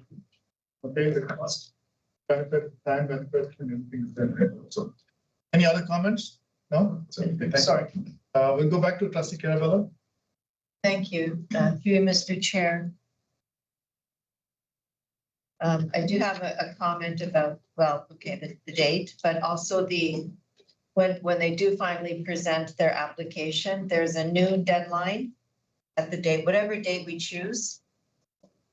I think most people think of a midnight deadline for the day, not noon, the middle of a work day, and kind of awkward, I think. So I'm just putting that out there. The other thing I was also regarding the scripts that Trustee Saunders was talking about, we would have them in advance, but will all the candidates nominees be posted publicly with the scripts posted as well, or is it just something that we're going to receive? I think the board meeting is a public session. Right. And so it can be there. But the candidate can come and present to trustees. I think it's fair, it's a public session. But they're not posted beforehand, like you mentioned like a delegation, but we usually post. This is going to be a special board meeting. I'm not sure if you want to do that for individual candidates, for posting their resume. Somebody's personal. Not the resume, just their speech. That's recorded. It's recorded. It will be recorded. It's going to be there anyway. I don't see the need to specifically post that. Okay, and then point number 4 on page 3 of 5, it says the chair of the board shall announce the name of the successful candidate and request a motion to confirm the voting results. What kind of, I'm not understanding what kind of motion that is. If the person's elected, we don't need to to vote to approve or vote. It's just, this is the candidate, this is the new trustee. So if I collect our bylaws and how we do our elections, at the end of the election process, there is a motion which is passed to accept the results, and Director Client can maybe jump in on that. So after, if you remember how. I know, I think I brought this up in the past. So same kind of thing. I don't think we have to ask for a vote. That's why I bring it up. I don't think. We can check on the parliamentary on that. We should check. Yeah, I do know that was something that was done at another board, so I'm sure that, again, not too far off the mark. Sorry, I'm just looking back on the report, because I was looking at my PowerPoint.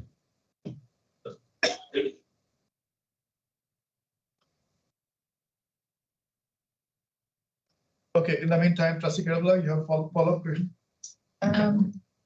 Also on 2, section, same page, 3 of 5, number 2, the voting will be conducted by secret ballot. Votes will be counted by the Director of Education and Secretary of the Board and the Chief Financial Officer and Treasurer of the Board. I think in the past too, we've had one of the student trustees join that count. That might be a way to involve the student trustees. Suggestion. And another thing, Trustee Carabella, is I've seen boards where presentation is done, trustees going to in camera, and then they have a conversation. Which candidate, sometimes it comes up to the unanimous result. So those options are all available to trustees.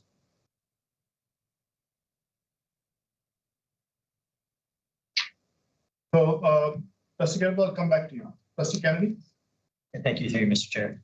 Just regarding some, I think it was Trustee Hannah mentioning about benefits of the by-election. You mentioned the pros and cons are in the report. I don't see any pros in here about a by-election. Where are the pros? About a by-election? Yeah, in the reports. That was in general terms. The pros were. It seems all negative. So then. So the report, maybe a pro could be democracy. So then these options are presented to trustees. Yeah. If you feel that that's an option you want to go for, we see, we don't expect everybody to agree on one method. I would say, I mean, you have some considerations there. Maybe one consideration could be that So if you do not, constituents get to pick who they want to present them. Not that could be a consideration. It just wasn't in there. So if that's your wish, we'll come back to you. Then you have your say. The report's already made. It's already done. So. No, the report again. I said, the report is not cut in stone. It's up to us trustees to say what we want. That's why we're going around freely asking questions and making my notes, and I'll come back on what we settle down, decide on that. So if you like a by-election, okay, so it's a choice which is available. Right? So, okay, so trustees, I've taken all questions. Any more questions online? Trustee Powell, do you have any questions? No, everything's been answered, actually. Thank you. Okay, thank you, trustees. So trustees, we have gone around with questions. There are a couple of things I made a note of. So first thing is, can trustees ask questions? Trustee Saunders asked his questions, and then Trustee Ohan Chinara talked about a standard template for questions. So trustees, let's focus on this item now. What would we like to see? What would we like to see? And please put your hand up, Trustee Agnew. Thank you, through you, Mr. Chair. I do like that idea. I think when you take a look at even how some elections are done, if anyone's ever watched, hopefully you don't have to watch the debates in the US ever online, but if you've ever watched any debates that have happened with candidates, and not that this is being a debate situation, but the questions are all the same. And then you give each candidate, each opportunity to answer those questions, to have the same number of questions, to have the same context of questions. I just think it's fair. I'd hate for one candidate to get no questions, another candidate to get lots, or one candidate to get a very difficult question, another candidate not to get that. So I just think in order for us to do a fair assessment for all of those candidates, it'd be nice to have, and trustees can agree, like they can discuss the which questions are, but I think it would be great if those were a standardized question that were asked of each Okay. That's my thought. Let me go to Director Klein and ask Director Klein, how would that look in a situation where there's a set of standard questions and we have candidates? How would that look on the operations part of it? Chair, the quick answer is I don't have a complete answer for that, but I would say my thought would be if people are speaking up to 5 minutes, I wouldn't, like, we need to decide how many questions we want to ask people, and we might want to know what the questions are ahead of time, so that they're not coming in and thrown off base. I mean, I think in threes, so sometimes 3 quick questions, and we could all easily come up with something about where do you see, I mean, you've all been asked these questions. Yeah. You know, where do you see the board going? How do you see the role? Something like that. And it makes it, I like the idea as Trustee Herm-Chernada and Trustee Agnew said, it keeps it equal and equitable for them, a little predictable. I'm sure people would be nervous coming in here, and then they can address it that way. But specifics, I wouldn't know, but 3 is such a beautiful number in our faith, and I think people can be handling that. That's just an offhand thought. So all the candidates would be in the boardroom, or would they be in the vacation stuff? Well, it's up for consideration here. I mean, the one would be, we've all had that. It's like being back in class where you're asked to, you know, there's something, you're praying you're the last one, so you could, or you're praying you're the first one, so you could. So I think, again, the wisdom of the board here, would you want people to be, you know, sitting out in the green room, as we would call it, and then you come in, you get 3 questions, and then you leave through another door, and somebody else comes in, so no one has that option to hear somebody else. I don't know, but that might be one way of doing it. Okay. Let's go to Trustee Saunders. You raised this up. The hand is up. Yeah, no, I appreciate the commentary and saying, you know, the 3 questions. The only thing I'm thinking is, what if there's something in someone's resume that sort of is of particular interest and you want to say, can you elaborate on some experience you've had? Like, I'm just thinking about the flexibility of being able to sort of dive into, you know, some specifics of an individual. Like maybe they've been a trustee before. So can you elaborate on your experience on that, which many may not have, but so I'm just wondering if we do have set questions, how would we, if there's something there that of particular interest that we'd want to explore? So I can just throw my thoughts at it. The idea of having those questions is to set a level playing field for everyone. Okay, the requirements for a trustee are defined. We all know those requirements. So as long as those requirements are met, but when we ran for elections, there was a set of 4 or 5 requirements. So as long as that is met, then the other option is those questions that trustees come up with, and that sets level playing field for everybody, giving everybody the same advantage or disadvantage. No, I understand. So, okay, so you fill that option. The Klein, you have any comments on Trustee Saunders? Is there going to be some kind of disparity or? Well, it's up to the trustees to say, well, 3 standard ones, and then if somebody wants to ask one more, they could do that, right? Or everybody gets an extra one. That's grab bag kind of question. I don't know. It just, the three ones make it fairly straightforward. I think if there's something in the resume, there could be a conversation afterward. People talk and say, hey, I noticed this in a resume, or I noticed this in a resume. There could be that. Or it could be left up to the individual to scan it, do their due diligence, and on their own go, I wonder about that, or I think that's something that resonates with me. I feel like I'm speaking too much on this because it's really so please, when I speak like this, I'm breaking out of that role, and I'm doing that with great humility. But that would be my thought on it. I like the idea of the consistency with regard to that, but I do take your point about, you know, these are not cutouts. They're all different people coming, right? So through you, Mr. Chair, just would you develop some questions and then sort of circulate them for us to have a look and say like this one, or how would we develop those questions? I think that would be the plan. If trustees agree on 3 questions, then Director Klein would go back, bring it back to trustees, and then they would agree on something on those questions. You know, is Director Klein to develop some questions and then circulate them among us, say 10, you guys want to pick 3, or how would we move forward? Okay, trustee, Agnew, you have a question on? Just on that, I would say actually that I don't want to put any work on you, Mr. Chair, but I think the question should originate from the trustees. Yeah. So, we could perhaps circulate, and I'm sure there may be some guidance from other boards who may have gone through this. So I think it might be imperative for us to sort of pick those questions, and then obviously Dr. Klein could clean it all up for us perhaps. But I do think they should come from us, and then we can circulate and agree on those questions. That's my thought on that, rather than the director developing them. Fair question. Okay, so we'll just develop questions, circulate to the trustees and say someone likes this one, we don't like that. And we'll choose top three questions. Do a survey or something. Survey, something. Okay, sounds good. Thank you. Trustee Kennedy, you have not spoken. Oh, I thought your hand was up. Your hand is up. You're ahead of me. Sure. Okay. No, I like the idea of the questions as well. Question? I'm just wondering, if we would allow maybe a trustee can ask maybe one question if something comes up, as Trustee Saunders said, it's a job interview. If any of us have ever been in job interviews, we don't ask the same to every candidate, right? They all have a level playing field by the qualifications to get into the interview.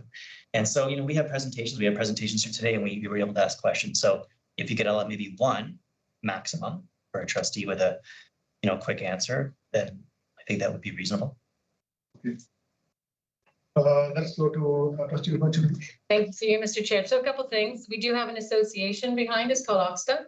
So we can always reach out, Mr. Chair, you as the chair, myself as the director, and see if we can lovingly lift some questions or templates that other boards have used through their appointment vis-a-vis interview process. The candidates absolutely should not be in here because, to Trustee Kennedy's point, it's an interview, right? I've never seen, when we interview at my day job, they're by themselves. They're not with the other candidates there. And to Trustee Kennedy's point, we've had the same thing where you have 3 people or 4 people interviewing, and you all take, say there's a set of 10 questions, you take 2 or 3 each. Right. And take turns asking the question. So that's another way. But I would strongly suggest we go after Oxta. Let's not reinvent the wheel. There may be questions there that we could utilize here and we can approve here. I think it's a good idea. Trustees, we have backing of OCST and to reach out. So what I'm hearing from the roundtable is that before a standard template, a standard set of questions, we'll try to get some questions circulated to trustees, and then we can pick some from that. Okay, we'll do a survey. So that's taken care of. That's more of an how we go about doing it. So that's part of the process. The other one was Trustee Carabella about the dates. He talked about the dates. So the dates which I put out there is only for the report. Now it's against the trustees. Some boards have done it in 2 weeks, so they have 2 weeks and 4 days. Some have gone to the client 3 weeks. Yeah, one was 3 weeks, the other was just under 4. And again, sorry, just to I think, as we all know, because we all love summer, 3 or 4 weeks in July and August is a lot different than 3 or 4 weeks in September, October. So I want to just highlight that one as well, that you're looking for a trustee. I think we all agree that July and August is fairly much a slower time, right? So I think that's something to be recognized in terms of, the patience for not having a trustee in place during July and August isn't quite like not having a trustee in place in October or September. So I think that's something that I drew from those examples. So let's go around the table with this thought in mind about the dates. So Trustee Agnew, you want to talk about this? I actually had a question just before that, if that's okay. I just had a question back to the interview piece, if that's okay. I just had a question about, has there been consideration on doing somewhat of a hybrid when it comes to the interview process? And I asked that, usually you don't, depending on the position, you don't usually interview in public. Trustee Saunders had sort of referenced asking a question about someone's specific CV or about their specific experience, and that might not be something that someone wants to discuss openly. So would there be an opportunity for us to do the interviews perhaps in camera, but take the vote in the public piece and look at something like that? I don't know, just something to think about. I just think that might be, having someone be interviewed in a live streamed piece might be maybe something to think about. Yeah. I think the process has to be carried out in the open session. But the interview process as well, like I think we could probably look at elements of it where maybe they give their spiel and I don't know. I feel like interviewing someone and asking questions about their resume in public is, I think it's a balance between a public position and someone's private information that they're providing. Anyways, just something for consideration. Right, that's what I'm always concerned about, Sunny's personal and private life. And privacy, I'm always concerned about that part of it. So, go ahead. Yeah, so you know what, it's a public position, I understand, but I think it's a public position. And I remember years ago, I put my name in for the town of Oakville. And, you get up there and you talk and then they ask questions. And it's like, if you didn't want to answer the questions, you shouldn't put your name in. You know what I mean? Like, I think it's public. I think we got to be transparent. I think that's really the important thing. Transparency is the most important element here. And I think it has to be public. So would, I thought here, would Russell be comfortable giving that particular question to the chair for moderation? If it's not, for moderation, the question in advance to the chair, would Russell be comfortable with that? Sorry, what do you mean? So if you have a question other than the standard template questions, we'll go with the template questions and ask the questions. Okay? You talked about an extra question. Yeah. So would trustees, just to avoid this kind of issue, would trustees be comfortable with the question being submitted in advance?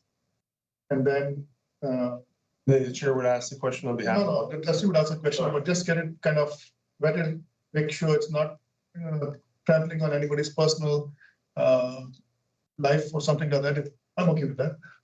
Well, we can do that, but again, it's a public position. Like, I mean, if you don't want to be public, don't apply. And again, we've got to set the parameters. The questions on the resume only could lead into something else. So, well, if you want, we can submit it to you, and then you can vet it and say, I think this is a reasonable question that we would enlighten us. That's fair. So trustees agree on a template. Trustees agree on having an extra question. Not at this point necessarily. Trustee Rohan Chinada? It all depends upon the template. Yeah. Our template might be fulsome enough. Okay, let's go one step at a time. It's hard. Let's develop the template first and then let's see. Okay, sounds good. So we are on the next question on the same topic. No, it was part of trustee. Okay, so I've not really started. So we're talking about dates, and Trustee Caravellas had a comment about the dates, why we chose 2 weeks. So Trustee Agnew was speaking towards that? No. No, I was just bringing up that piece with respect to the interviewing piece. I think that's what Trustee Kennedy wanted to comment on. Let's go, Trustee Kennedy. We are not talking about the dates. No, just specifically, simple question. Will the candidates get the questions ahead of time? I didn't know if I heard that answer. Again, what the trustees feel. We don't want to prep anybody. We don't want to. I think we give them. Okay. We'll see how well they think of their feet. Yep. That's fine. Okay. Your question, Trustee Kennedy. I'll put my hand down. Okay. Trustee Saunders. Okay. Trustee Saunders, your hand about. Are we talking about dates? We're talking about the dates. Okay. I'm just wondering. I noticed this. Our dates on Wednesday. Would it? I don't know if it'd be amenable just to move it to Friday. Just to give people a couple more days to think about it, rather than the first. Maybe on the 3rd, we could have the deadline. That might. It may make a little extra work to put everything together, but if we're looking for a little more time, maybe Friday. So can we have the dates up on the screen too? Yeah, like we need a month. Yeah, that's good on. These are just suggested dates, trustees. Okay. So September 16th is today, September 17th is tomorrow. So you're thinking that we should. October 3rd would be the Friday. Okay, September 17th, October 3rd? October 3rd, yeah. Would be okay, so October 3rd. Any other trustees have thoughts on this thing? Yeah, I get it. And I'm gonna miss a board meeting for October. The next board meeting will be November, right? Unless you call a special one? No. We call a special one? No, it won't. So what happens is there's a week between there. It's not going to change anything. Yeah, no. Kind of insane. So October 3rd is being proposed by Trustee Saunders. Let me go around. Trustee Kennedy, what do you think? I would say at a minimum, since the 30th, I think is National Truth Day, so that's all. I think it's like Ontario. It'll be a nice day, National Truth Day. Sorry. Be a nice day. Yeah, so Okay, so the Friday would be probably better. Or I would propose, I would just propose 30 days. The ministry gives us 90, it gives us 30 days to do it. So it'll be October the 16th, I guess, or 15th, 16th. Trustee Caravella, your hand up. What was your thought? Yeah, so I would either do the 15 or sometime the week before, but I find that October 3rd would, that's just really 3 more days. It's still in the middle of the week. It's still like just 2 weeks, just past 2 weeks. So I would propose, I don't know, like this is just receiving all their applications. Yes. So we don't need to, are we having a meeting to receive that? Yes, what would the meeting be then? When would you move that meeting? So say we receive, let's take the first date, October 3rd. And we enroll with October 3rd. The director's office will receive application per that date. So as the applications are being received, I'm assuming it's being looked at. So October 7th. Doesn't the board package have to go out by the Thursday, Mr. Chair? Has to go out by Thursday. So if you're asking for the 3rd, that doesn't work. So then the board meeting is on October 17th. We have enough time then. Board meeting is the 21st. There's plenty of time then. We can conduct a special board meeting for the discussion interviews, and then in the regular board meeting, take the oath and all that stuff. That's to be done. So when would that special meeting? So the meeting would be October 7th, then the next week. Let's see. Is that Thanksgiving the next week? Yeah, it is. What do we have on October 20 policy? Policy. Yes, sure.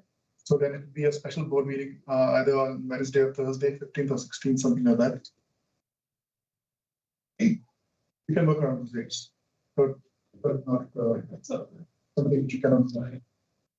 Okay, Trustee Carabella says October 15th, Trustee Kennedy says October 16th. Let me go around the table and see what trustees feel about the date. So we have proposed date October 1st, 3rd, 16th, 15th. Trustee Agnew, what do you think about a date for closing? I mean, I'm okay with the dates that are suggested as they are right now. Okay. So I'm neither here nor there. Trustee Ohanchanada? I'll go to the 3rd, October the 3rd, but that's the farthest that I want to go. So either the 30th or October the 3rd. Okay. Trustee Kelly? I agree with both statements, either whatever's already suggested or October 3rd. 3rd? I'll have to go with the 3rd as well. Let's go online. Let me send anybody out. Online, Trustee Powell, what did you say? What date we pick for? I'm actually comfortable with the 3rd. I think that gives us enough time, 2 weeks. People already know. I don't think we want to drag this out longer. Okay, so trustees, what I'm hearing is trustees prefer October 3rd date. So better to line, trustee, any comments? Trustee Well, Carabella? let's just continue around the table. So I'll take which one, the 15th? October 3rd, instead of Okay, October so I'm 1st. not in agreement with that, but that's just, there's only 4 people who agreed with October 3rd so far. Yes. And there's maybe 2 people for October 15. No, there's one for October 15th and one for. Okay, well, those- Well, it's the same day, It's the same, like, I'll take the 15th, whatever, there's 2 of us. What about you, Mr. Chair? What would you? So we have 3, 4, 5. We have 5 for October 3rd. Trustee Saunders proposed October 3rd. And then we have 1 for October 16th and October 15th. So I think I'm hearing loud and clear that it's October 3rd that trustees would like. So when would that meeting though be, Mr. Chair? Again, just recognizing that if it is the 3rd, the package has to go to trustees on the Thursday. So I don't think you could have that meeting on the 7th. You'd have to move that. For a special board meeting? For a special board meeting, it's 24 hours. Oh, right, for the pack, right, special. Yeah, thank you. So that clarifies the question. Yeah. Okay, so trustee Caravella, I'm hearing October 3rd And so Just to clarify, so the October 7th, what's happening on that date? September 17th to October 3rd. Yeah, third. And then I think that what trustee Agnew was saying is when is the meeting? When do they do their presentations? What day would that be? So that they would change by 3 days. So it would be the 10th.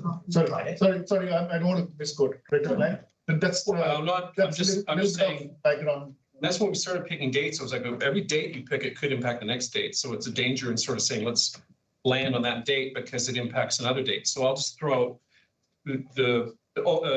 adding 2 days, nearly 3 days to the time when people could put their documents in and throw their hat in the ring is what we kind of, sounds like we decided. I don't think we decided though that the 7th necessarily is still unreasonable. A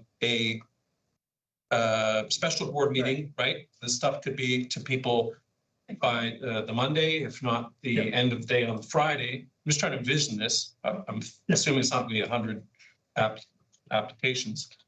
So, and then it's a special board meeting on the. I don't want to burden the staff. We get a lot of applications. I don't want your staff to have to be like, just drop everything and you know, want to give them a reasonable time to put things. So if maybe we can move 7 to the next week after our regular meeting. No, then we get, then next week is policy. Maybe you can just move it to the 9th or something, yeah. Thursday, the 9th. Thursday, the 9th.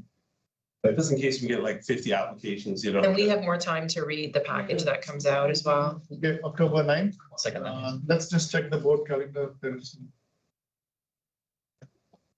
Let me check. Oh, yes. I think, my turn.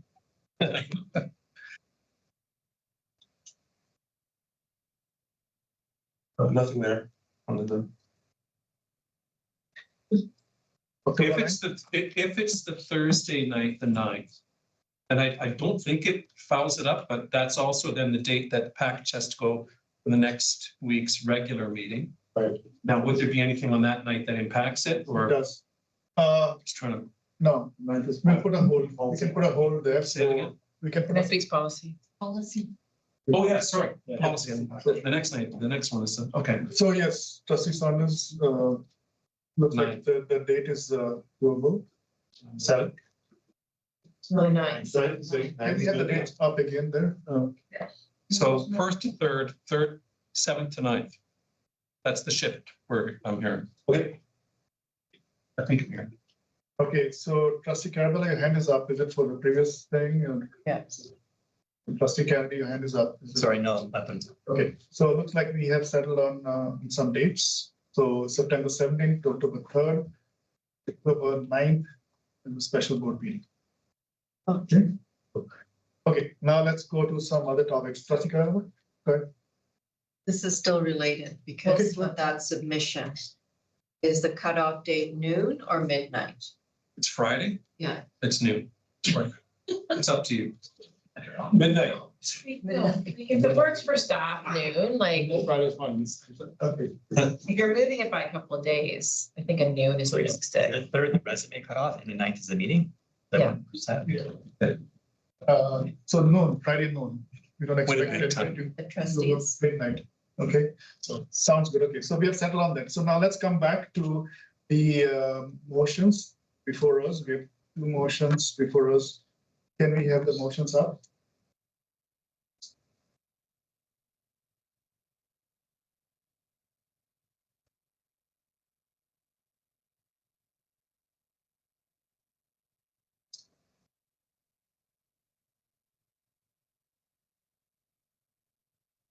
So the first motion, trustees, you have read it, it's in your package.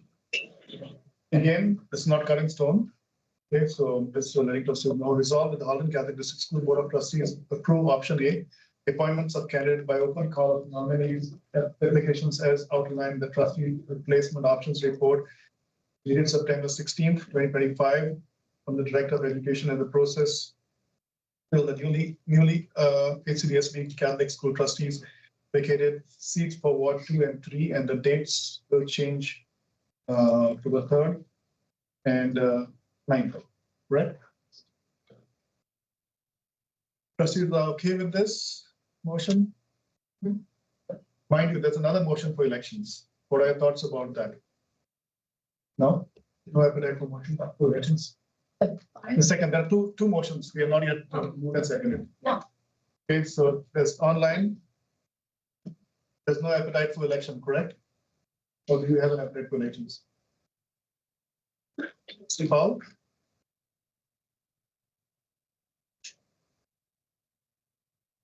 Okay. I'll take that as. And trustee Paul? Sorry. So we have two motions. One is this one and the other one's for elections. Are you comfortable with this motion or the election motion? I'm comfortable, this one. Okay, thank you. Thank you. So let's talk about this motion. We'll move it, second it. We'll take a few more questions if trustees have any last minute questions. Sure. So just go ahead. Quick question. So I'm just a little worried, right? Because the conversation has changed things, which is great, right? But I think if you were to read it literally, you would go, well, the director's report said, so these dates, this, do we want to?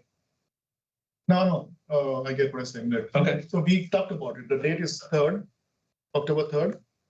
So we go back to the report, to the table. As amended in the minutes, or how does it work? Just so. Let's change the report. Right. Sorry, put my hand up. I think we can make an amendment right now, change the date now as an amendment, Okay, let's get the date. just to make it official. Yeah.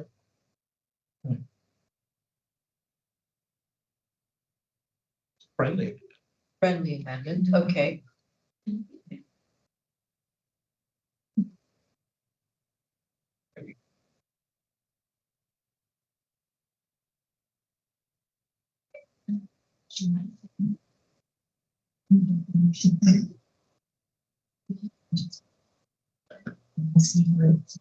So added.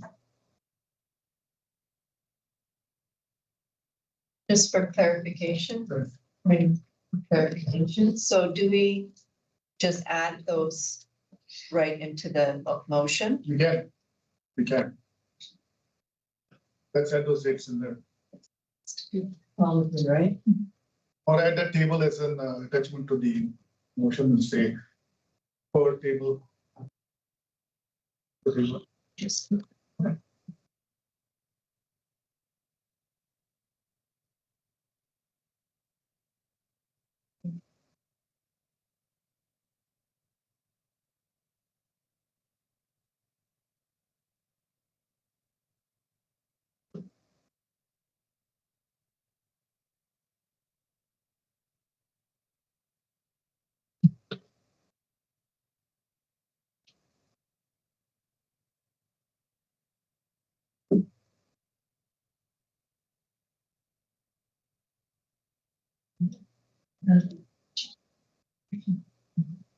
Do trustees want to take a short break while the motion is being? Yes. Okay, I'll call a 5 minute.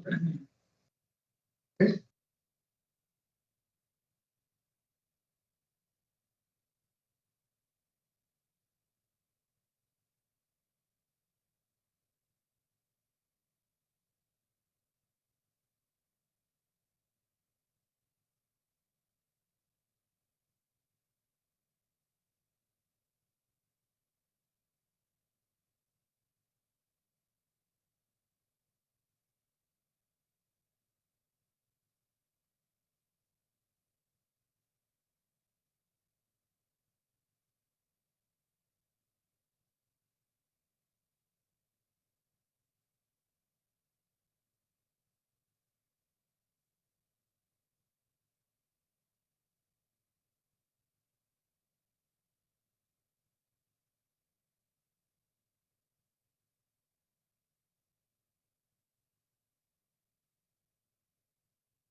Sure.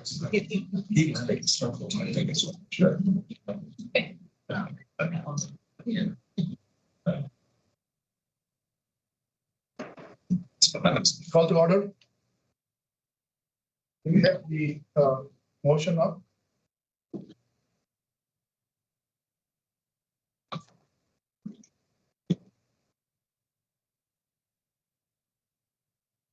Thank you. Trustees, so the motion is up on screen. Just added the last part, be further resolved, the report up from here. Take a moment to read the motion.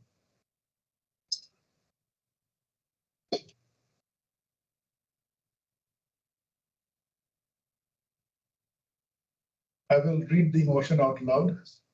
Resolved that the Halton Catholic District School Board of Trustees approve option A, appointment of candidate by open call for nominees applications as the process to fill the newly HCSP Catholic School Trustee vacated seat for Ward 2 and 3, Town of Milton. Be it further resolved that the application process began on September 17th, 2025 and close on October 3rd, 2025 at 12. Okay.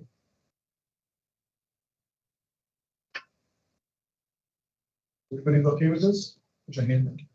I see a hand up, Trustee Adelaide. Yes, Chair, and thank you, Chair. May I make a comment on option A and option B? So you want to comment on the, okay, go ahead. For option B, I simply think I seek to bring to everyone's attention why I believe option B is a better option, or would this not be the time?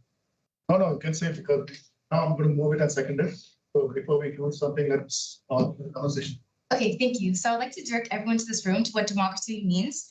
Democracy comes from the ancient Greek, and it literally means people rule. And I believe having people vote, having actual people vote, instead of us simply just saying what we think, because at the end of the day, we all have a little bit of bias. And yes, we were elected. I don't understand why we should speak for people when people can speak for themselves in this situation. And yes, it is a little bit costly, but I personally believe it's a cost that's worth it. Because at the end of the day, this directly affects them. So I believe everyone should have a voice in this matter. And yes, we have low voting numbers, but I believe with a proper promotion through the newspaper, I would love to help with promotion and everything. I believe we can increase our voting numbers. And I believe people truly they simply don't want someone to sit on the board and speak for them. They want to speak for themselves. That's why I believe option B is a better option. Thank you, well spoken, well said. Yeah, thank you for sharing your thoughts. Mr. Chair. Which is, yeah, go ahead, Trustee Karen. Sorry. Do we still vote on option B to say, or we don't vote it? I put it out to all trustees, you like option A, option B, and what I'm hearing from trustees is here. So we can't I don't hear any trustee asking to spend $200,000 on infection. No, I am. I'm going to vote for option B. So can we vote on? Okay, so let me try to think this process. You want to go for option B? Yes. Okay. Let me go around the table and do any other trustees feel they want to go option B?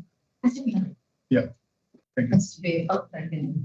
Second option. Okay. Sorry, point of order. Yeah. Did we already vote on that? So no, we did not vote. We did not vote on something. I went around the table to feel. Now is the time to put it on the table. And, all right. So we have two motions here. I was hoping that we get some agreement of trustees so that we choose one. So that leaves me in a spot where I have to kind of make a decision which way to go. Trustees, I was hoping to settle on something. Okay, what I'm hearing from a majority of trustees, we do not want to spend money on election because we don't have the money right now. Money has to come out of the classrooms or somewhere else, or cut computers, or cut something else. We're not getting funded for elections.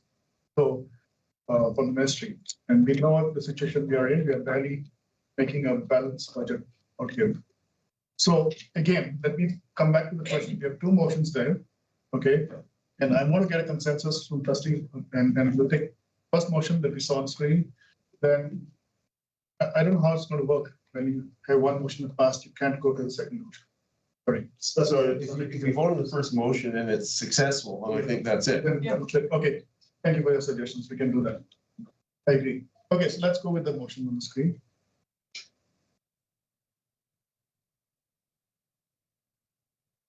So as I said, they are new territory.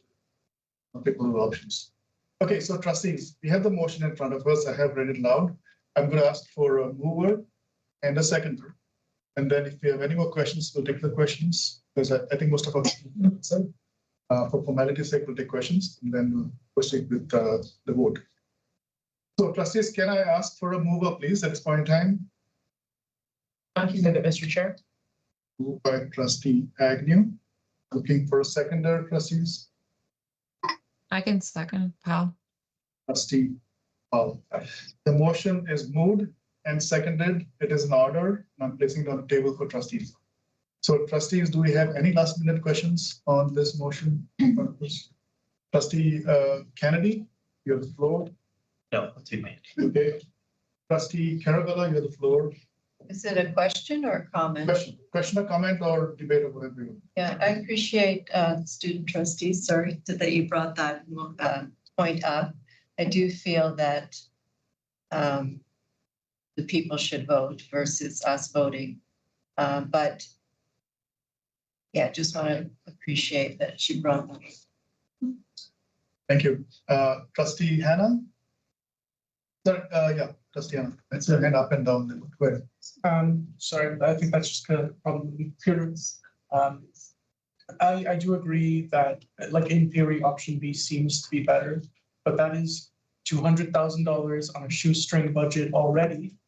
And inevitably, that is going to affect the quality of the education that the board provides, simply because, I mean, I think everyone here knows that we don't have that much spare funding to kind of throw around and everything. So I hate to disagree with my fellow student trustee, but I feel like option A is more convenient for almost every party. That's all I'd like to say. Sorry, did I say through you, Mr. Chair? Thank you. No, that's fine. Wonderful to hear from our students, your comments, your thoughts. Any other trustees have any questions, comments on this? Moved and seconded. Okay, seeing no other hands up. Second question. Literally. Go ahead. I apologize, Chair, through you. Thank you, Chair. Just one last comment to end everything. I simply want to bring to everyone's attention before they vote. How can you truly believe that you're speaking for every single voice in all of Halton? And like we are huge, we are so big. How can you be sure you're speaking for every single voice? And am I allowed to comment on what somebody else said? Do I say through you, Chair? You can, but I would like to advise trustees, as I heard from trustee Swenson, as I heard from trustee, the comment. We can, I would not point fingers to trustees here. I've heard this comment and comment on that comment. Thank you. As I heard from Trustee Hannah, I really understand your point, and I do agree with you. We are very limited on funding. And to leave some concerns, a key word is convenience. I believe sometimes it might be a more convenient option, but is it the right, true option? Thank you. Thank you for sharing your thoughts. With that, I shall call a vote on the motion in front of us. It was moved by Trustee Agnew, seconded by Trustee Powell.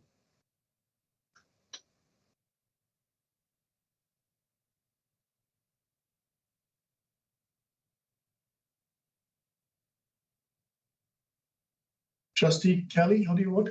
Favor. Trustee Saunders? Opposed. Trustee Adelier? Opposed. Trustee Persman? In favor. Trustee Hannah? In favor. Trustee Carabella? Opposed. Trustee Powell? In favor. Trustee Kennedy? Opposed. Trustee Agnew? In favor. Trustee Ohanchanada? In favor. So we have 4 in favor, 3 opposed, motion carries. So now, Trustee Kennedy, your motion becomes moot because. So I heard next. Okay, so we shall now move on. Thank you, trustees, for this wholesome discussion. I hope you enjoyed this different process of suspending the ball and having a great conversation. So we shall now move on. So the next steps is Director Klein will proceed with staff communication and advertisements will go out and all this stuff. So all the good things will happen. So With that, we shall move on to our next order of business, which is item number 10, staff reports. 10.1, proposed 2026 facility renewal projects. Superintendent Merrick, please present your report.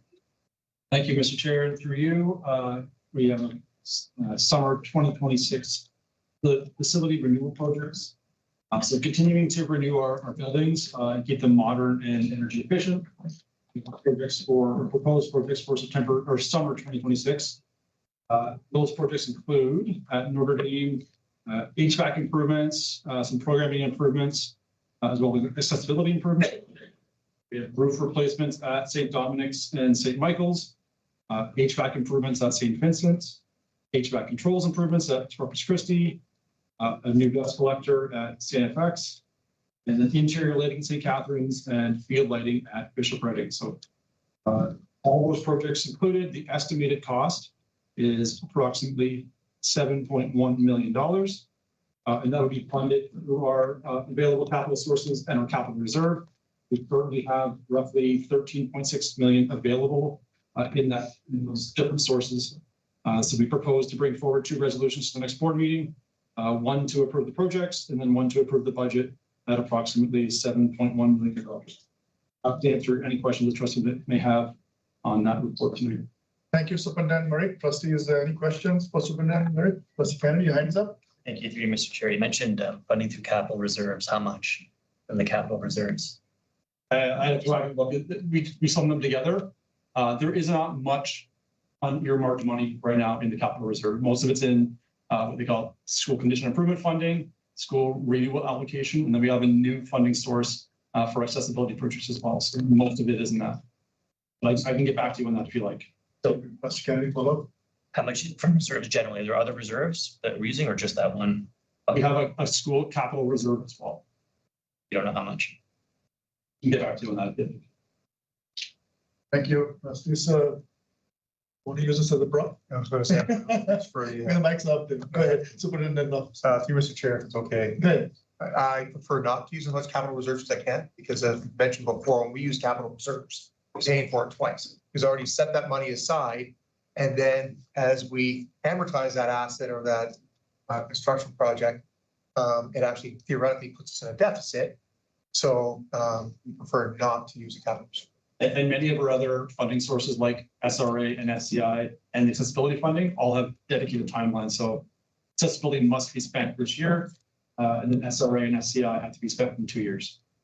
Typically spend that first. We spend the most restrictive funding first, then the reserve is at the best. Thank you, Mr. Kennedy. I'll come back to you for your questions. Trustee Saunders. Sorry, quick question. You mentioned there was additional funding somewhere. Do we have funding for, is there a special funding for these activities or? Superintendent Merrick or Superintendent? Yeah, so as mentioned in the report, there's funding to cover all of those activities, which is why we're proposing them. There's additional funding announced in the last couple of weeks around accessibility. So some of these projects include accessibility improvements, and those will be funded through the accessibility grant that we got.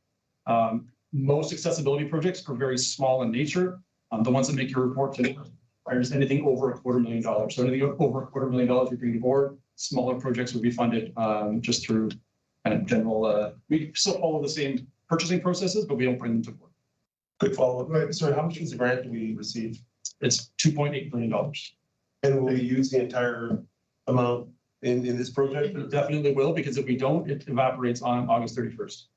Thank you. I'll come back to you, Trustee Saunders. All good. I'm good. Trustee Kennedy. Sorry, so if it's 2.8 million that we get, the difference is not necessarily all from reserves, which is like $4 million. Not necessarily all from reserves, or yes? The difference. There's four, in that 13.6, there's 4 primary funding sources in there. School condition improvement, school renewal allocation, accessibility grant, which we just talked about, it's roughly $2.8 million, and there's some capital reserve in there as well. All that funding will cover all of these projects and then some. Last, if we have to use reserves, maybe. So Trustee Kennedy, I'll bring us back to the report and the facilities that we are proposing to pick. So we have specified which schools which are being done. So That's not my question. Sure. That's through you, Mr. Chair, maybe just superintendent left. So if we do need to use reserves, would that be something that would happen at the end, say August 2026 cycle, or would we have a vote like we had last year during the board session to unlock those monies ahead of time? How would we do? Through Superintendent Locke, through Trustee Kennedy, we would have to get board approval to do. So this is, we have this money already earmarked, Trustee Kennedy. If you think back to look at the reserve, we have our operating reserve and we have a capital reserve. So we actually have money set aside for projects. But we would need, whenever we use reserves, we need board approval. So we have to reserves, just like we kind of did with those projects, like you said, the 600 so thousand we did. Okay, so in the past, we had a deficit and we used the reserves later. So if we reserve in advance, we almost never will never have a deficit budget because we're kind of front running it and taking it ahead of time. Can we have the report up on the screen? I think we are deviating from our discussions. We are getting more budget stuff. Can we have the report up on the screen? Okay, the report is about spending this money on fixing schools. So go ahead, repeat your question, please. No, whenever we use reserves, we do have to come and ask for approval to use reserves. So Superintendent Merrick will have with the estimate for the reserves. Like I said, it isn't much because we have a lot of funding sources right now to use that doesn't require reserve. Almost like a worst case contingency scenario that we need to use that.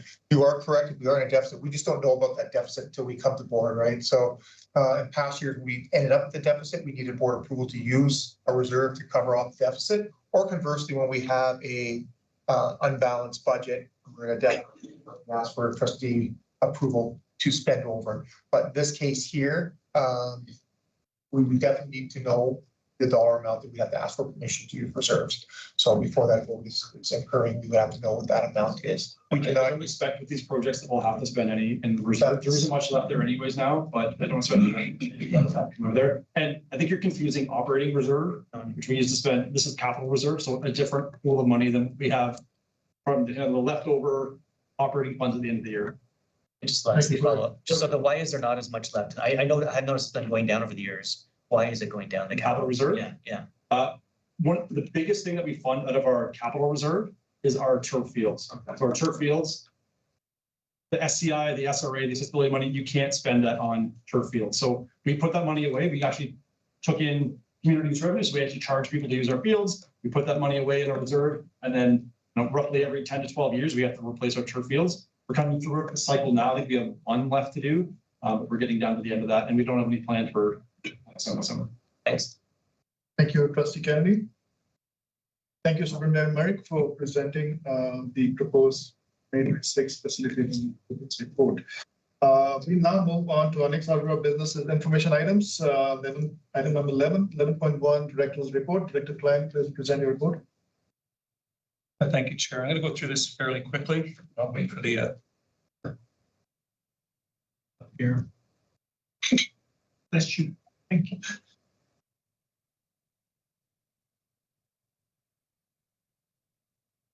So I'll move through quickly.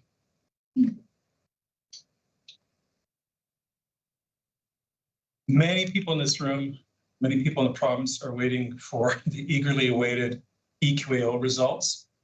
Student trustees would have a very good memory of from grade 3 onward, hitting these assessments. Once you get into high school, of course, we've got the OSSLT and the grade 9 assessment of math. We are eagerly anticipating them. Superintendent Skripik is going to bed at night, praying that they will come very soon. The results are results that are rooted in assessments that go back in the 1990s. So there are some continua there that help us sort of track growth over time. Obviously, as the curricula change, the EQAO assessments change too, because it is an assessment of the students' mastery of the curriculum. So it's a particular type of test. This helps us beyond that track student attitudes, their practices in terms of literacy and numeracy. It allows us to have our student achievement plan refined. And it's one set of data, but it's a very important set of data. There's other sets of data too that help us with our student achievement plan, because as we know, in terms of our MYSP, achievement is a very important part of our plan. Just again, just an update that we are busy and active. We have tons of staff who are supporting our athletes, and that the kind of the rhythm of the year is that fall starts off with the cross country meets, and those dates are there as well. And I would highlight the fact that mirroring that as well are Special Olympics events too. And those are they occur at the same time. Again, with tons of support from staff who volunteer their time, from central staff through school staffs to help support that. Can't guarantee the weather, but if it's like summer and early fall has been, then it should be wonderful.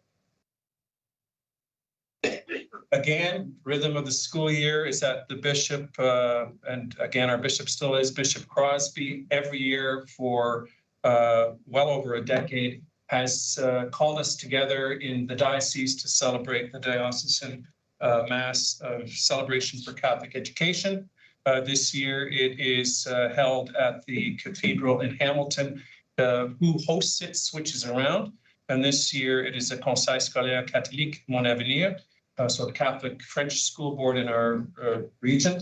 The theme is Pilgrims of Hope on the Path to Holiness, again mirroring the Jubilee year themes as well. And we will celebrate that Mass next week. And we have someone, Linda Stott, who's a former Director of Education from London Catholic District School Board, or London District Catholic School Board, who took part in the Synod in the Vatican. It's one of the very few lay people and women who are part of that. And she is going to be giving a talk prior to the Mass. And obviously there's a chance for some goodies and some fellowship afterward. The theological theme that we've had for the last 3 years has been taken from Micah, and that is one of the most famous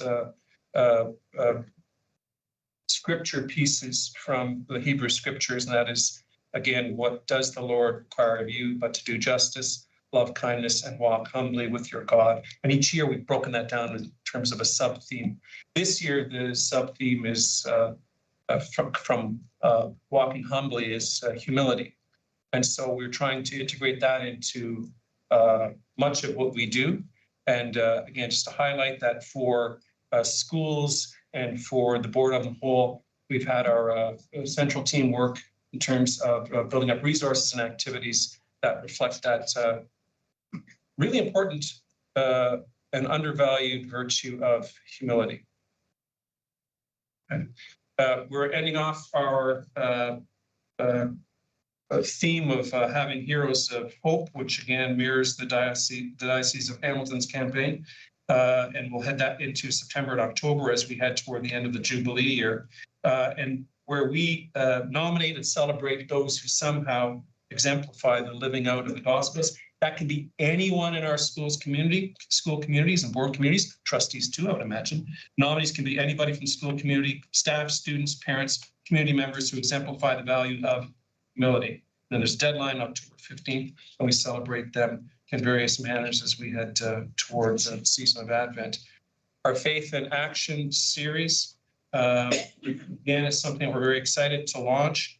And this initiative has 3 components to it. There'll be monthly highlights.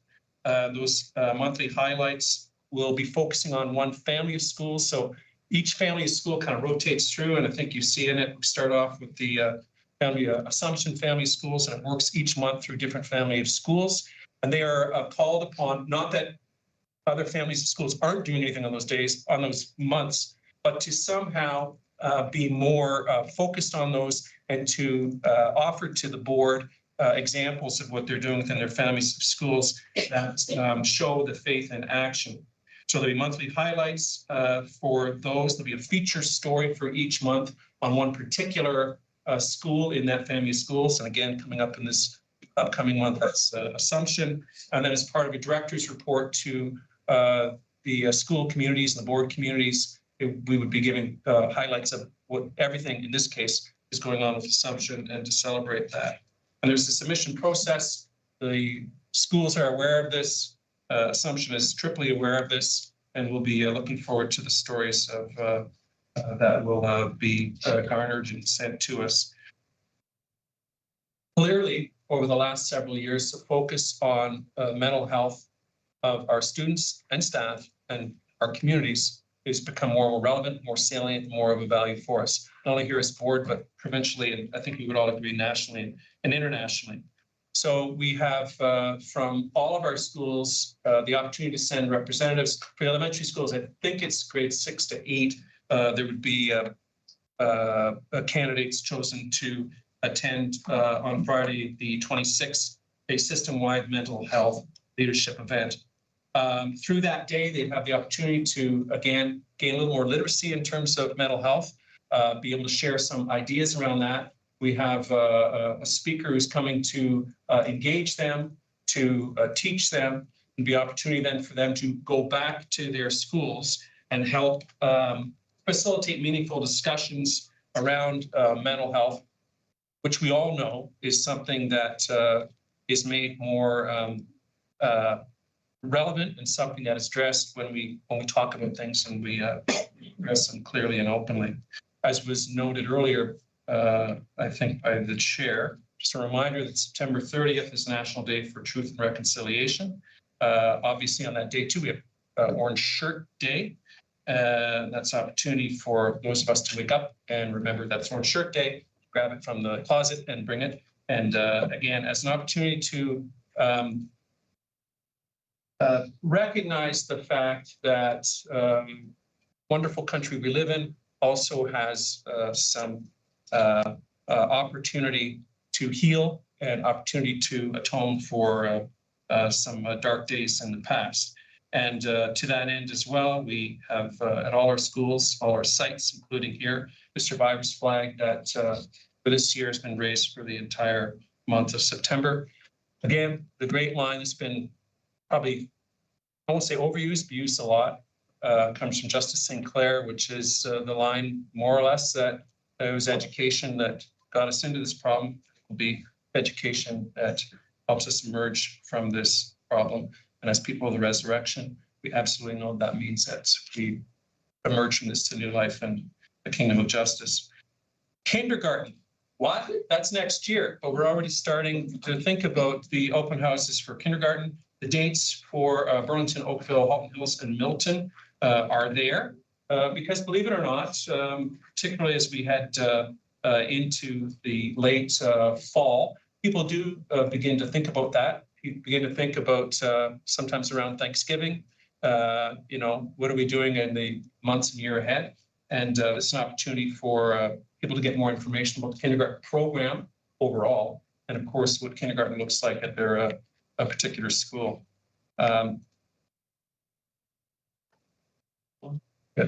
IB information nights, just to note that two schools that are highlighted are Kateri and Aquinas, and we have information nights there for parents to come and visit. I know in the past year there, I know Trustee Chair Duarte and others have been to some of these information nights, and I have memories of some of the schools being absolutely packed to the point of, and we almost had to double check the capacity on the notice of the wall. And so those are there for you as well in terms of the information nights for secondary schools too, because we are always open with regard to that. Our numbers, I'm not sure if it came out, our numbers are good this year, and we're optimistic and happy about those. It's better to go up than to go down in terms of enrollment. And so we just want to keep that momentum going, and those nights go a long way to help promote that confidence in the system and celebration of the system. So that is the report. We have entertain any questions. Thank you, Director Klein. There's a typo in this slide. First line. No. Second line. Trustees, do we have any questions for Director Klein? Trustee Agnew? Thank you. Through you. Just a question with respect to the kindergarten nights, and I know that we do a dedicated kindergarten evening for parents who have questions with respect to special education needs for their child. But at these, I know they're always eager, at these nights, is there also spec ed representation so that someone can ask and not have to wait? Turn over to Superintendent Kroll and Superintendent Jack Caldera. Because they overlap on these. Through you, Chair, yes, we do get invited to these open houses. There's no shortage of collaboration with regards to kindergarten between special education, student mental health and curriculum. So we have the open houses, we have the welcome to kindergarten nights, and then we hold our own separate but equally important information night for students with diverse learning needs. So great. We try to approach, and I think we've seen the benefits of that collaboration as well in kindergarten numbers. Is there anything else? You said it really well. No, it's definitely a team effort. We definitely want parents to make sure that they get all of their questions answered. So we have as many staff and community partners to this night as possible. Perfect, because I know that some of that planning starts ahead and those parents have been thinking about this for. So that's great. Then they don't necessarily have to wait for some of that information when you have that additional night. So thank you. That's perfect. Thanks so much. Up next, Trustee Personal. Thank you. Sorry. Sorry, wrong one. Through you, Chair. I would especially like to focus on the theological theme of focus on humility and heroes of hope. Now, my question is, could you elaborate more on the role that the students play in this? And also what these projects entails? Like, is it like a video or like, could you just elaborate a bit more on that? Director Klein. In terms of I think you're probably talking more about the Heroes of Hope, correct? Yes. Yeah, so the theological theme obviously is one that just weaves through all sorts of components of the year. I'll look to my friend Superintendent Nar here in terms of what that could look like, but certainly it does have the open opportunity for students to be able to celebrate and actualize that. Superintendent Nar.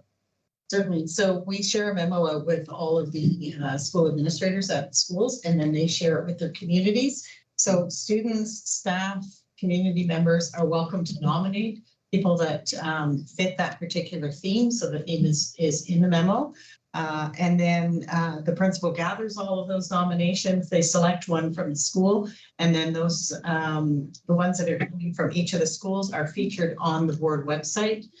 There's a whole page that shows a picture and features their name in that they were nominated. And then there'll be a second round for that just before Christmas, because we close off the Jubilee year over the Christmas holidays. So there'll be one more round of Heroes of Hope. So there's been 2 rounds in the from January to June last year, and then this is the first of the fall round.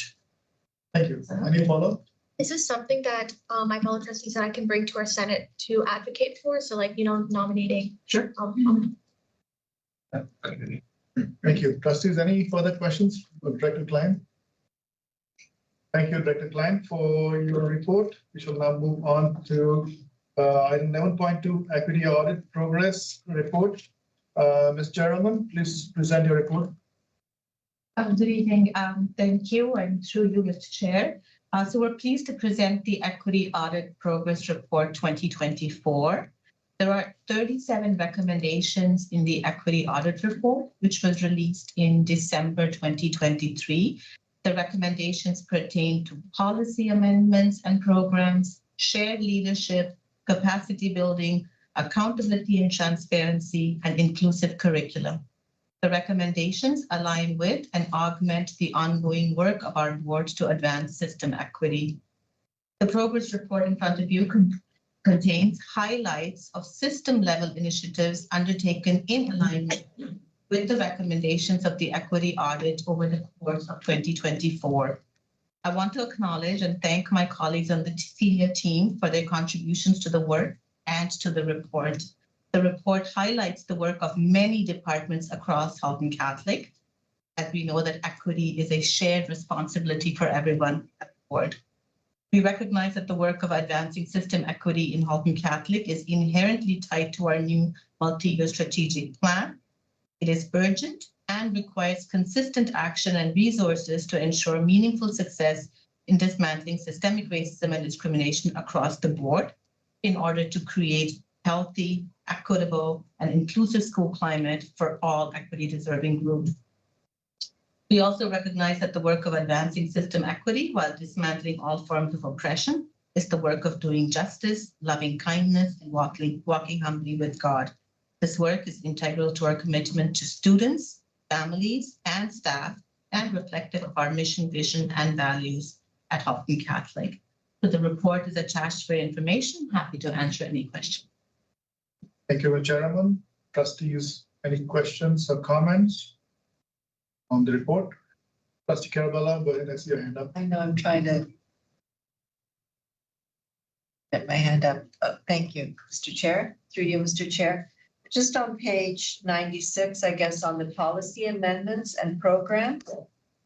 I was wondering. Can you get the report up? Oh. No, I'll get the report. I don't, she doesn't actually, it's not, okay. It's just referenced. Go ahead. It says procedure B118, the safe arrival at school procedure was revised to ensure that practices do not disproportionately impact marginalized students. So I'm actually wondering what did you do? Because this still sounds very specific. So I'm just asking for an example of what that was, how it was changed. It's Thank you for the question through you, Mr. Chair. This recommendation actually aligns with, or this initiative that we've mentioned aligns with our recommendation 20 of the 37 recommendations. And the recommendation was specifically to ensure that finding the balance between ensuring the safety of students who are not, who may be absent on a particular day, and making sure that calls are made with a view to the safety, but also to make sure that calls are not made which might marginalize or stigmatize particular groups. So as you recall, all policies and procedures come to the board for approval and for review. So that was part of that cycle that was presented. I'm not sure exactly when, perhaps my colleague Superintendent Burkhardt can speak to when that came up, but I know it came up as part of that process to make sure that we were balancing the safety as well as not overcalling on particular groups of families, because that was a recommendation that came both from our families as well as through the equity audit. Thank you for clarifying, Trustee. Thank you, Trustee Carabella. Any follow-up? Okay, trustees, any further questions, comments? Trustee Ohonchanado, you hand up. Thank you, through you, Mr. Chair, to Sita Jeremiah. So we're going to be start planning to present which kind of resolutions we want to present to OXTA coming up shortly. So maybe we can help get to the 3 and a 3. We're at 1/3. Maybe we can help get to 2/3. So please, Director Klein and staff, start thinking about how we can help as trustees and bring it to a resolution from a provincial level to help. Thank you, Trustee. Thank you. Okay, since I've seen all the hands up, thank you, Ms. Chairman, for your report, and shall now move on to 3. Superintendent Merrick, please present your report. Thank you, Mr. Chair. Through you, we have the Milton number 11 construction report. As you can see from the photo, site works were commenced back in June. For reference, the site is located right beside our new St. Kateri High School. So just to the left of that picture you see on the screen there is St. Kateri. We're nearly complete on the site works. The building pad is light gray area you see there, which is done now, and we're working on kind of filling in the rest of the site. This whole site has, it's a 7-acre site, has to come up about 3 meters across the whole of it. So getting near completion on site works, and then hoping to start construction this fall as we get site plan and building permits approval from the town. Thank you, Superintendent Merrick. Trustees, questions? Trustee Saunders, your questions? Thank you, through your chair. Sorry, Superintendent Merrick, I'm just wondering, is there any update on, is it Oakville number 8, the new school? I think the report is coming up. Oakville number 3. 3, so 3, sorry. Yeah, Northwood 3. Yeah, we're still working on procuring the land, so that should be taking place this school year. Yep. And we're targeting September 2028 for all. That's still a ways out, but it's on the go. Thank you. Thank you. Any further questions, Superintendent Merrick? Superintendent Merrick, I have a question, and I hope I'm not putting on the spot. This school is an additional school to the other schools in line. What are we doing about transportation? Are you planning something different? Yeah, so every time we do a site plan application and a building permit application for a school, we are required to do a traffic study with that. So the traffic engineers will actually do counts on the roads, and then they'll look at the impact that we're going to add to that. Well, granted, having schools there is a lot of traffic that comes along with the school. It is for a very small period of time. And a lot of that is self-inflicted that we how the people driving onto the site. If they're taking transit, taking the buses or walking to those schools, most of our schools, especially in Milton, are within walking distance of a lot of the students in the area. We can actually on that traffic. So a lot of it comes down to trying to encourage folks to use active transportation and use public transportation where they can and stay off the school site and try to alleviate some of that traffic. Thank you. We will do a traffic study for this as well. Okay, thank you, Superintendent Merrick. We shall now move on to item number 12, which is our next order of business, miscellaneous information. 12.1, student trustees update. Who wants to start? I can begin. Go ahead. Yes, should I say through you, Mr. Chair? I don't know. I'll make this quick because everyone here is tired and my parents are mad. First off, we've had students who have achieved over the summer, 3 students who got academic excellence within the IB program at St. Thomas Aquinas, St. Kateri student who won a leadership scholarship, which I will not attempt to pronounce, as well as obviously you've heard of the student who won first place in the Caribou Math Contest. I won't speak in detail about that. I saw that you guys already saw a presentation. And then that's about all I have to say. I'll end this very quickly. There's also some stuff there about phone use. From my perspective inside the classroom, it seems to be largely beneficial. The keywords there being my perspective. There hasn't been an official study done yet. And that's about all I have to say. Thank you.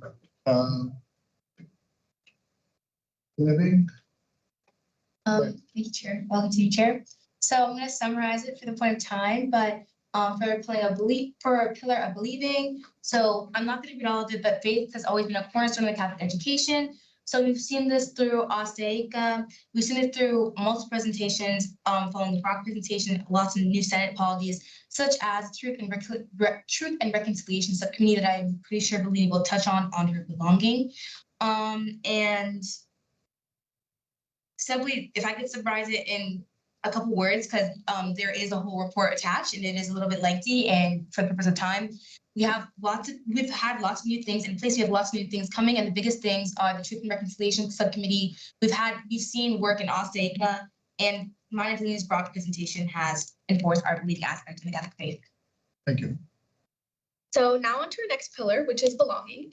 So to start off, we recently held International Student Orientation. We had volunteers from a variety of schools, volunteers from our Student Senate. I was present at International Student Orientation, and it went really well. I met a lot of new students who would be coming to my school, schools within the Burlington group. And one thing we would like to work on is just making this a bit more accessible and comprehensible for students. For example, booklets and information packages in other languages, as the presentations can be a bit complicated, especially when English is not your first language. Like I found it a bit complicated, and English is my first language. So we'd definitely like to also include more student translators, students who could get involved, perhaps get volunteer hours by just acting as translators, and just making this experience a bit more welcoming for international students who just offer such a beautiful diversity to the HCDSD community. Additionally, Maya touched on this for sure. We are really dedicated to furthering our reconciliation efforts. We want to ensure that we are making a really mindful effort to connect with and acknowledge the original inhabitants of our land. So in our Student Senate, we are hoping to implement a brand new Truth and Reconciliation Subcommittee, which would be wholly dedicated to creating reconciliation-focused initiatives. So you mentioned in your report, Director Klein, that Truth and Reconciliation Day, the International Day of Truth and Reconciliation, is coming up on September 30th, and we've already reached out to social media representatives and things like that to start creating posts, which is something we'd have to talk about with Ms. Swindon in terms of communication and whatnot. But we just want to create more, mindful and insightful land acknowledgements, recognition of prominent Indigenous leaders and trailblazers, and just the overall purpose is to cultivate a school community that provides a safe and welcoming atmosphere for all communities and student groups, and it's an opportunity to reflect on the origins of the land we reside on. Just to wrap up my portion, this year we truly want to continue forging a community built on equity, diversity, and inclusion, and just ensuring that our impact extends to traditionally underrepresented and marginalized groups. Thank you. Thank you. Thank you, student trustees, for bringing a report. I know it's a long meeting, so this also all trustees can just focus on our reports in respect for the report being presented. Can I get everybody's attention here? Don't mind, trustees. So go ahead, trustee Aditi. Sorry, I apologize. I didn't say the report isn't finished just yet. It's not quite yet. We have just one more pillar. I do apologize. Sorry, with three of us, and there's 4 pillars, so it's a little bit complicated. But I will be reading the becoming pillar, the one on the screen. It's not too long, so I'll simply read it and summarize a little bit. So student trustees have prepared a busy slate of events and initiatives for the upcoming weeks and months. The student senate will be beginning on September 24th. We are happy to take the ideas discussed in the Off-to-ACO general meeting. The Off-to-ACO stands for I'm not sure if you guys know this. Ontario Student Trustee Association, and ACO is the same thing as French because we were, I think, in 1997 branded to French at one point. We'll take it into consideration. For example, the Senate will be slightly reorganized this year, with potential lead senators being asked to give short speeches and being given more knowledge about this role, because we do have a lead senator information session coming up this week. Proposals which are initiatives that Student Senate undertakes to improve schools, such as universal tutoring, Halton Catholic School Board, will be given clear deadlines and hopefully will be completed faster as a result of these changes. Additionally, the process of creating one or more line acknowledgement to be used and not as repeat the same ones across the board and is underway, because as we all know, the same line acknowledgement that, as Julie has mentioned, Trustee Pearson has mentioned in the past, it has been used for a lot of continuous years, so we definitely do want to update it. And trustees may hear more about that in the incoming months.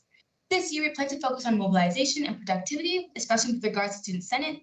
There's so much work to be done in terms of advocating for the rights and perspectives of students. And by engaging with student senators, we can execute a range of projects that uplift and empower the student body. Student voice remains the ultimate priority, and we are dedicated to ensuring that no voice goes unheard. Thank you. I know this report was a little bit rushed. We had a long meeting, a lot of things to discuss, but we are really happy to get information from the student body to the board of trustees table, and likewise we take information from you, the student trustees. So thank you so much for taking the time to write a report and present it. Trustees, any questions for our students or comments? No. So once again, thank you so much for bringing your report. Bring your report every month and taking it back to students. Thank you. Next up, we have item 12.2 and 12.3. Both are with trustee OCST update and 2025 CCSTA conference. You want to combine them both and present, or separately? Thank you, Mr. Chair. I think I'll go through word by word. So I don't want to follow the trustees anymore. It's so anticlimactic.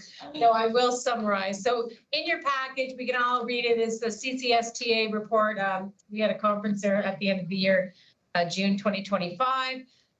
Couple of things going on. Last Friday, we had a OXTA directors meeting, a lot of discussion about what's been going on. So please, if you can attend the regional up on September the 24th as a trustee, I really think it's value added. There'll be lots of discussion. There'll be lots of, our president of OXTA and our executive director will be there to answer all kinds of questions that we may have or haven't even thought that we may have at this point. So that's on the 24th in our region. So I'm very proud that we're hosting it here at Halton Catholic. And really, that's all I have at this point. So any questions, comments, or concerns? Thank you. Ask now or send me an email, as always. Any questions, comments? But let me emphasize once again the meeting which Trustee Janara talked about, September 24th, regional meeting. I think it's near to us, it's close. And we should avail the benefit of going to the meeting. There's lots of, especially these days, with lots of conversations being held. It's good to get the inside scoop sometimes, and talking to our colleagues and other boards. So please, if you can make time and effort, please be there. So thank you, Trustee Janara. So I'll consider both 12.2 and 12.3 complete. We should now move on to 13, item number 13, our correspondences.